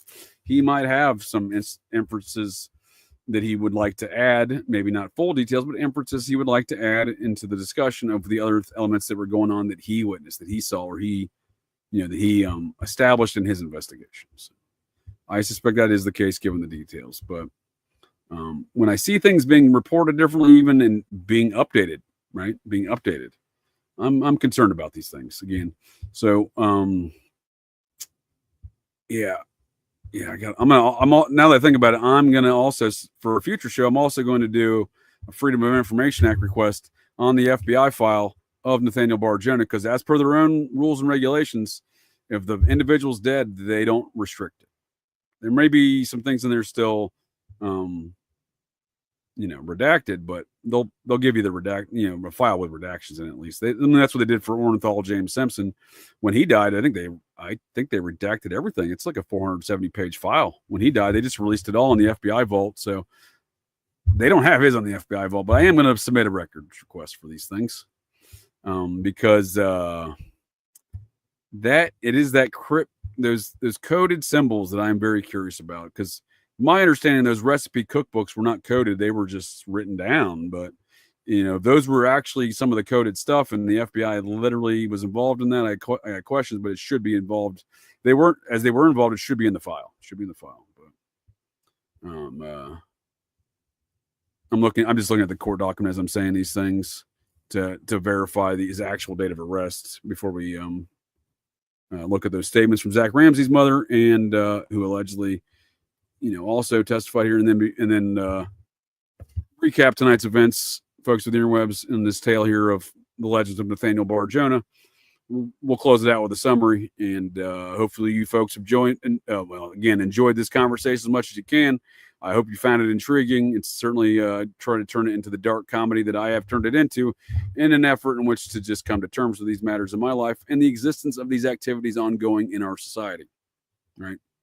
Because someone let this man loose. And again, the only thing folks want to do is point fingers, just like they want to point fingers in that northern New Jersey murder from 78. That for the next 23 years, those victims' murders were never investigated, and everyone wanted to point fingers at 23 years later. Everyone's like, well, I thought they were doing it for the last 23 years. As if that's an acceptable excuse. As if that's not an acceptable excuse in any variety, in my opinion. But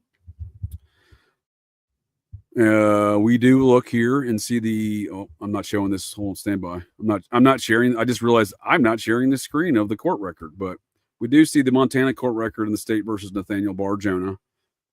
This is the brief submitted in 2004. This is actually an appeal. I have the other one now. Let's see. Ramsey. Let's see here. November 13th, 2000, Bar-Jonah filed a motion for change of venue. Okay, so he was arrested before December. Obviously, he's filing a change of venue in November.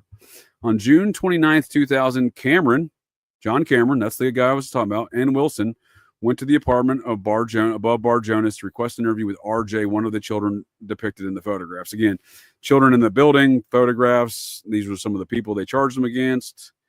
I don't see anything about Zachary Ramsey's mother. Let's see. On December 6, 2000, Bar-Jonah moved to suppress the items seized during the searches. So it sounds like he was doing it pro se. When he went to trial, he had a court-appointed lawyer. So there's another note we'll be unpacking in the future here, folks, where he apparently at some point in time in his initial proceedings, he was representing himself. So Great Falls Police Sergeant John Cameron was then assigned to investigate the Bar-Jonah case. Again, that was December of 99, right? Again, that's why he wasn't the initial guy. He came in there at the end on the second kind of swing at this matters after again, he kept reoffending, right? The list contained many names, including Zachary Ramsey. There we go. The list of names and stuff. No mention of the coded stuff there with the names there, right? No mention of the coded stuff right there, right? That's what I'm saying. I don't know if some of these things are getting conflated of what was or was not in those coded messages versus what was not, right? Or because it says, one of items recovered in the first search of Bar-Jonah's apartment appeared to be a victim's list that Bar-Jonah had written in his own handwriting. Again, no coded nothing there. So I would like to know the bottom of that. Again, you can see, and I'll post a link to this. You can read the court filing and realize that, again, the detectives are doing their due diligence. And hopefully I can thank John Cameron for that one day here as a guest on Operation GCD Sundaze. If not, I will certainly continue to convey that in all future communications as I have thus far with the man, because I do appreciate what he's done, as he has faced nothing, much like Maury Terry has faced nothing but a fucking nightmare for bringing this information to light. And if that doesn't tell you, folks, of the interwebs, that doesn't tell you anything, it should. Attacking the messenger and fucking terrorizing the messenger should be indication of a much larger problem. Yeah, it says this doesn't list his date of arrest, which is, here we go. In an information filed on July 5th, 2000, Bar-Jonah was charged with 3 counts of sexual assault, 1 count of aggravated kidnapping, and 1 count of assault with a weapon. But Bar-Jonah pled not guilty to the charges. Okay. So that did occur we know, confirm that was July 5th. I see nothing of his mother, Ramsey's mother, listed in these documents, but let's continue to search. That Wikipedia entry was, I believe, to the best of my recollection, folks, the first I've heard of such a claim.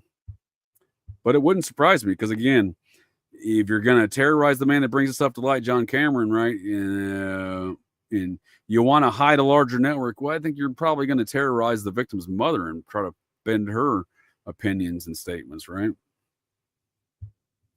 Ramsey.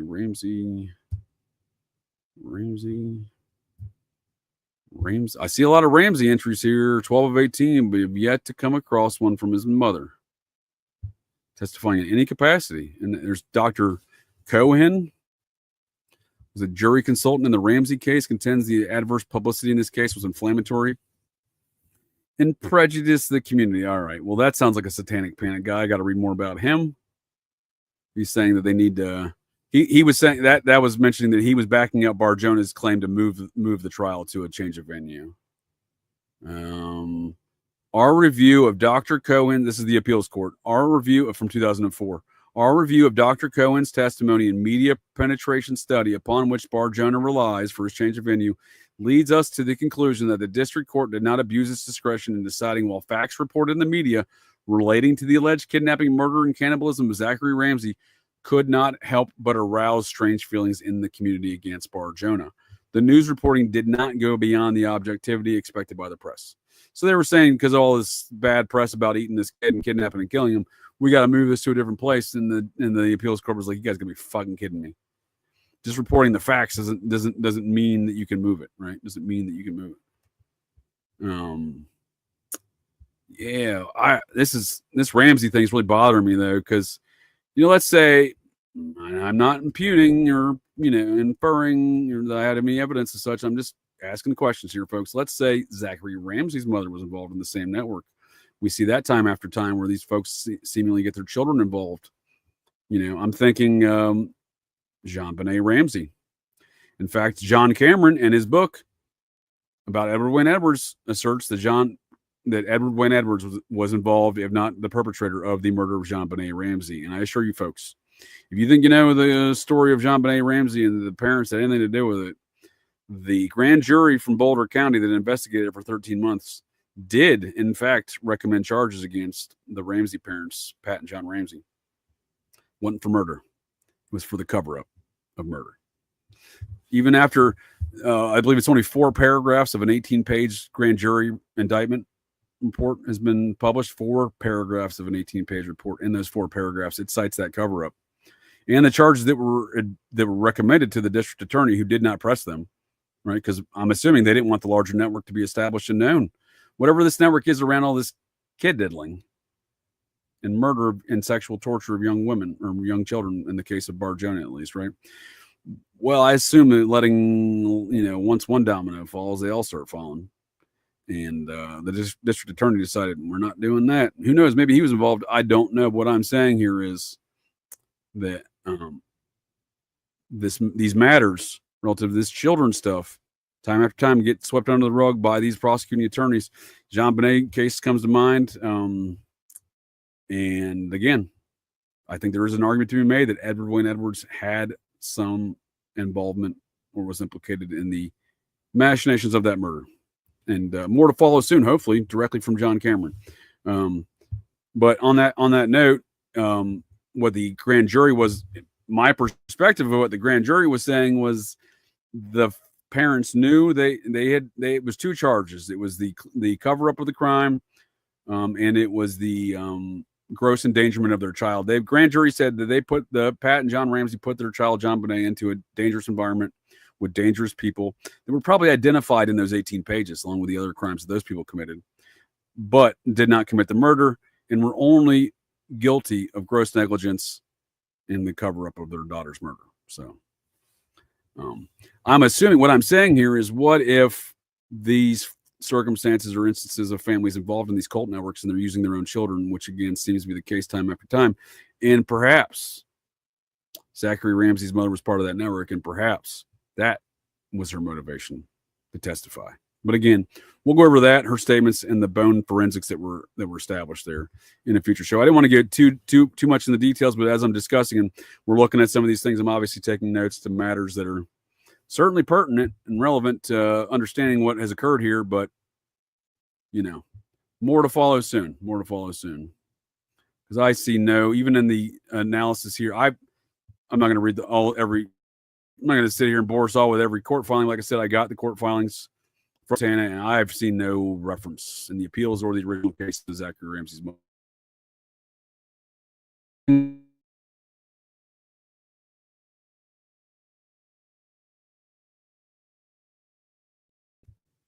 if in fact that is a false detail, listen, it will be interesting for us to look in the future here once we determine that is a true or false detail of Zachary Ramsey's mother testifying in support of Bar-Jonah, that her son was never murdered and is simply just missing, despite, again, the forensic evidence that she was in opposition to. Well, it would be interesting to know who's making these Wikipedia updates if that is false.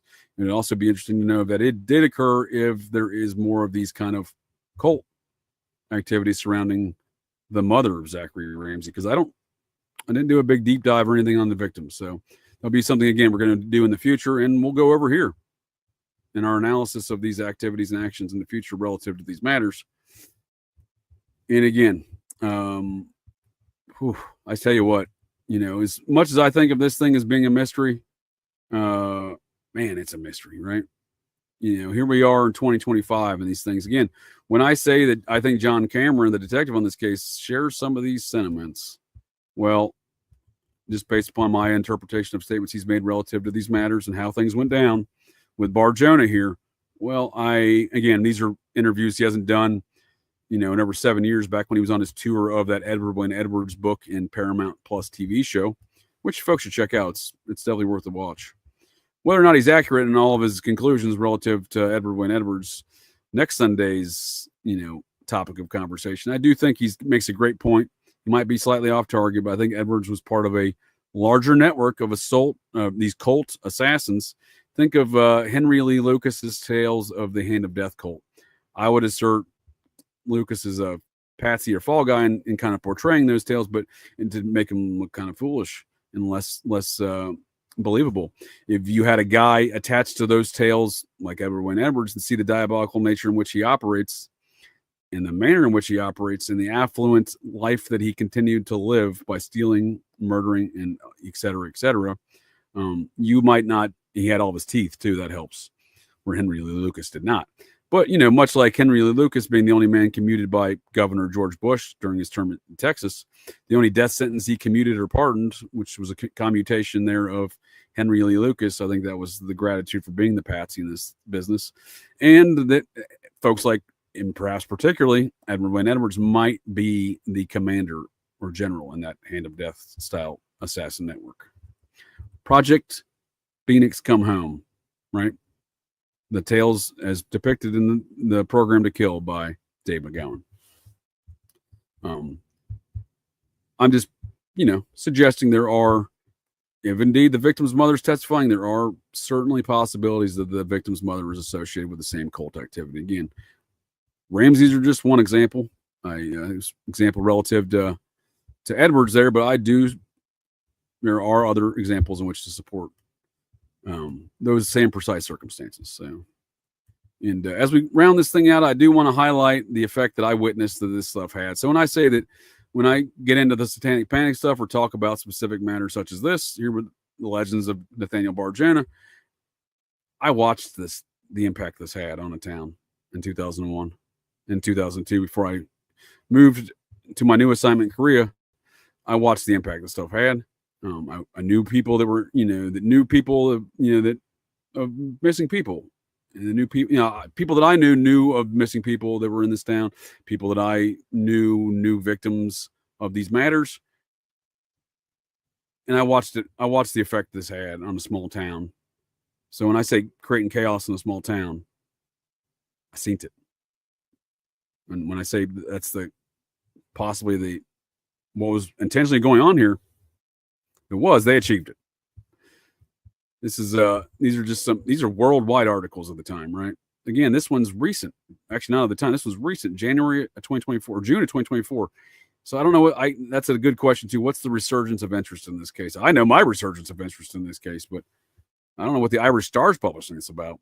Cannibal fed neighbors human flesh at barbecues, had an insatiable appetite. So we have an effect that is culminated in a massive effect on the town. Again, if you can't blame satanic panic for why the town didn't want to react in the first place, I'm not sure what else you're going to blame. Could be the crooked prosecutors, but I'm just saying, generally speaking, amongst the public, right?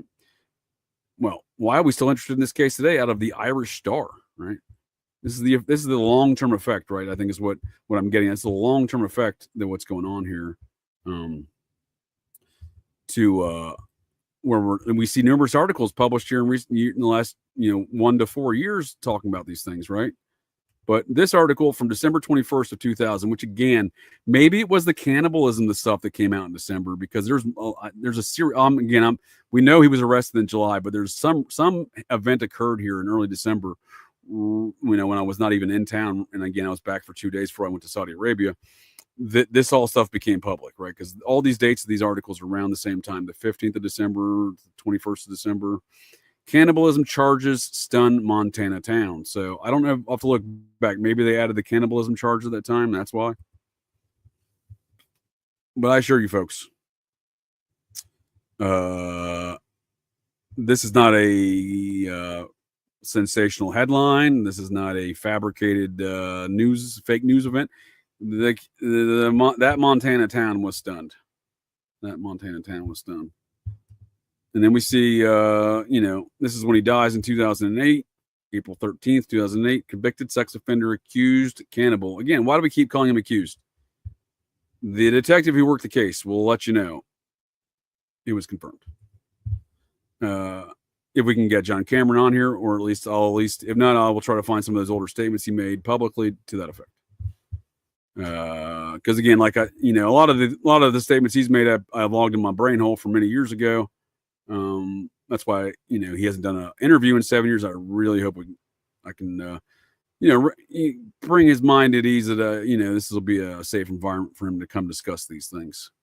Seems like these people are social experiments by agencies or powers that be to see how evil someone can become to cause trauma to the population. Melinda, I think you're onto something there, ma'am. That's a good assessment of what's going on here. And, I will put a pin on that statement to unpack that as we unpack some more of these details in the future, relative specifically to to Nathaniel Bar-Jonah, or to matters generally on Operation GCD, or the Satanic Panic series coming on Operation GCD Thursdays, because there's a lot to be said there. With this, the intentional nature, and in fact, while we won't go into it tonight. It's not off topic, but the social turbulence paper written by the Tavistock Institute, which spawned the Process Church, and the Tavistock Institute's founder, Eric Trist, invades America from the UK at the same time the Process Church does in June of 67, right? In 67. He goes to UCLA, sets up a psychiatry program. Who Lewis Jolyon West would come in there shortly thereafter, the famous MK Ultra doctor. So there's a lot to be said about these matters of programming, folks. The unintelligent agencies, as I like to call them, in these MK Ultra style projects of mind control assassins. And ultimately speaking, with what you're saying there, I think Melinda is, what I think is a great point, is a lot of this is data driven. So when they're trying to socially engineer society through these ideas of social turbulence, this chaos out of order out of chaos kind of concept, right? They're collecting data, how people respond to these things, how do people react, right? I suspect the sick fucks that perpetrate these things, there's a certain respect of them to say, how far can we take this? Can we let Nathaniel Bar-Jonah out for probation for a third time for his activities? And then can we unleash him on a different state? Well, there's probably a certain degree of testing that does go on there where they want to know just how far it can go. So that's a great point. And certainly going to be explored later here when we drive into these further details, because that is a very important concept. Is at the end of the day, a lot of this is social engineering, right? It's this idea again of social turbulence created by the Tavistock, right? Who Alan Trist's son, the Tavistock, back to that straight theater performance in June 15th of 67. Alan Trist, the son of Eric Trist, was the manager and president of the Grateful Dead's music publishing company. So we literally have the Tavistock, Charles Manson, and that Michael Riconosciuto fellow pops his ugly head everywhere in one location. And we wonder what really is going on in this world and how much of these are experiments and how much of the shit is, being forced on society. Like Nathaniel Bar-Jonah forced himself on a bunch of young children in the same manner where this stuff's forced on society, like a 280-pound man jumping on the chest of an 8-year-old boy, Nathaniel Bar-Jonah style. That's what these things are doing to our society in America generally, or Western society generally, in America specifically, in my opinion. So, we see Bar-Jonah died from blood clot, right? That's the report. Some say heart attack, some say blood clot. Was it a blood clot that caused a heart attack? Sure, that's possible, I suppose. But why report it differently, right? Why are there disparate reporting in this? So, Deer Lodge investigators determined the cause of death for one of Montana's most notorious criminals. Montana medical examiner said 51-year-old Nathaniel Bar-Jonah died from a blood clot, probably caused by diabetes. He added that Bar-Jonah was overweight and recently had his leg amputated because of the diabetes. So that is the report. However, I do believe I had an article here citing it as a heart attack. No. Well, if I do, I don't know what I did with that one, folks. So we shall explore, in my efforts to get the rest of these documents, I will continue my effort to get that death certificate. If a man's dead, first of all, if a man's dead and his own next of kin disowned him, his mother died in 2013. He was not even listed on her obituary, right? So who's going to sign off on these things? Do these things just get perpetually sealed and sanctioned off and no one ever fucking knows anything? I don't know. But when I see disparate reportings on the events that have transpired, his ages, the dates, the causes of death, I mean, I'm not doubting that more local publication was citing the cause of death, possibly correctly, but, why report as a heart attack, right? Why is there different stories? When there's different stories, that just, it opens up the floodgates for questions, and usually those questions aren't well liked by the folks that are giving the different stories, if you know what I mean. So allegedly, again, this is how he was allegedly discovered. Sunday morning, shortly after shift change at 6 a.m., Bar-Jonah was found unresponsive in his cell. Prison spokeswoman Linda Mudry said emergency medical response was initiated and he was transported to Powell County Memorial Hospital where he was pronounced dead at 7:06. Mudry said the cause of death is unknown at this time. She added that Bar-Jonah had been in poor health recently and had said an autopsy will be performed by the state medical examiner to determine the cause of death. So it's, folks, much like Buffalo Jared Reviso, when you see the disparate and incorrect reporting, reporting the right name, the locations, the details of things, again, whether or not Buffalo Jared's even in jail, because as we know, we couldn't find any of his court records. We see those same states of Massachusetts and Connecticut looking the other way and letting old Nathaniel Bar-Jonah get by here, right? Letting him multiple times on probation. Judges, prosecutors, everyone else says, you know what? This guy's a stand-up guy. In fact, Nathaniel Bar-Jonah, you're not a danger to anybody. You can go ahead and get out of prison. Again, these things are nuts. Again, and then not reporting anything, no probations. The states are like, oh, they did it. They did it. It's the same thing as that case that I'll be highlighting more this Thursday and out of the northern New Jersey for 23 years. 23 years after the murders, 3 different police departments, including the New Jersey State Police, said we thought they were doing it. It's not believable, folks. This is machinations of a larger network and matters that are plaguing our society. And so again, it's, while I do have, obviously I have empathy for the families and the victims that have been victimized here in this case, I often wonder, how large is this? How many more victims are there? Who else is not doing their fucking job around here, right? Who else is letting people out or intentionally forcing these people and letting them out? Because again, I don't know, the Bar-Jonah wanted to leave. I have no idea. Seems like he was telling folks, I'm going to go kill and eat kids. And they're like, yeah, that sounds good, bud. You're not a danger. We appreciate you admitting that. You're still not a danger. So, I don't know. Is he forced on society? So, I obviously have a lot of problem with such malfeasance and the manner in which these things are addressed today. Nonetheless, I don't think we haven't heard the last of Buffalo Jared. I know that for a fact. We haven't heard the last of the legends of Nathaniel Bar-Jonah. Lots more to unpack here. We've heard the last of him. Literally, he's dead. But whereas Buffalo Jared, I don't know where he's at. He might be in the Bridgewater State Mental Hospital. The place that let Nathaniel Bar-Jonah loose on a town in Montana to wreak havoc, murder many people, and apparently feed me human meat burgers at the Hardee's in the late night and scare the ever-living shit out of me where I fucking literally, when I say that, not literally, more, figuratively, obviously, and no shit was really expelled. But when I think about the look that I received through that thin layer of plexiglass about 18 inches away face to face from this man around 3 or 4 in the morning in the 2001, nearly 24 years ago. Well, I tell you what, folks of the interwebs, once again, as I did earlier, as I'm thinking about it and picturing these things in my mind, I have nothing but goosebumps up and down my entire body, because that is pure evil. That's the pure evil that they let loose on the town. And that's the pure evil that I suspect is more of it. And that's the pure evil that Maury Terry wrote about in his book, The Ultimate Evil, of matters that were occurring not only in New York City, not only in Los Angeles, but in and around Minot, North Dakota, specifically in and around and on Minot Air Force Base, with cult activity surrounding the town involving John Carr, cult activity of a Nazi variety, of a processed church Satanist variety, cult activity that seems strikingly similar to Nathaniel Bar-Jonah and his activities, because he obviously shows signs and exhibits signs of a larger network there of a cult. He seems not to be the only one burying these things on his grounds, much like John Wayne Gacy situations. Not the only one, just a body dump responsible for some of them.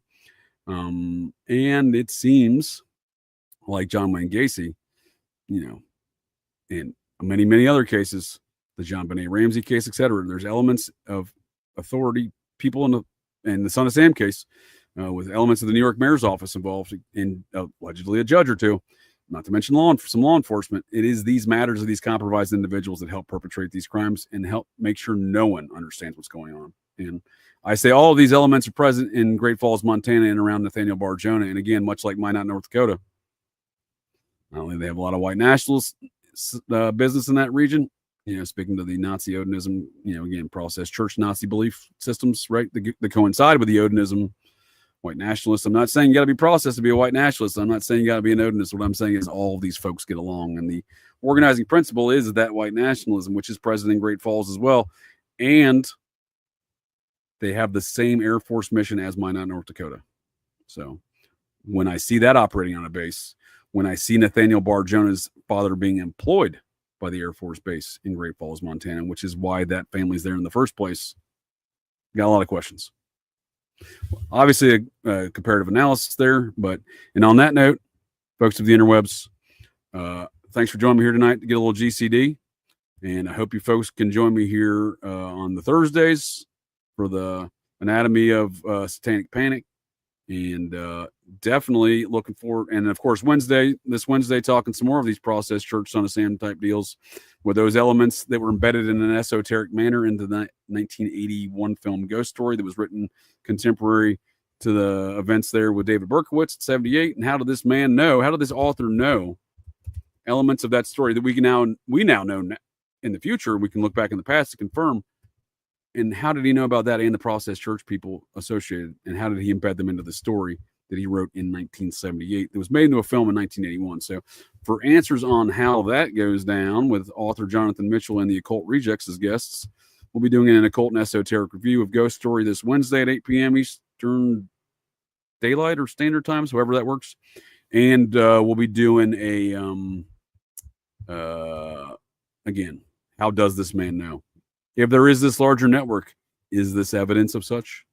And a screenwriter knowing all about this cult when no one else knew publicly, embedding it in the stories of this script that would become a Hollywood film, right? I don't know. Are they bragging? Is this simply just exhibiting signs of a larger network, or is it both?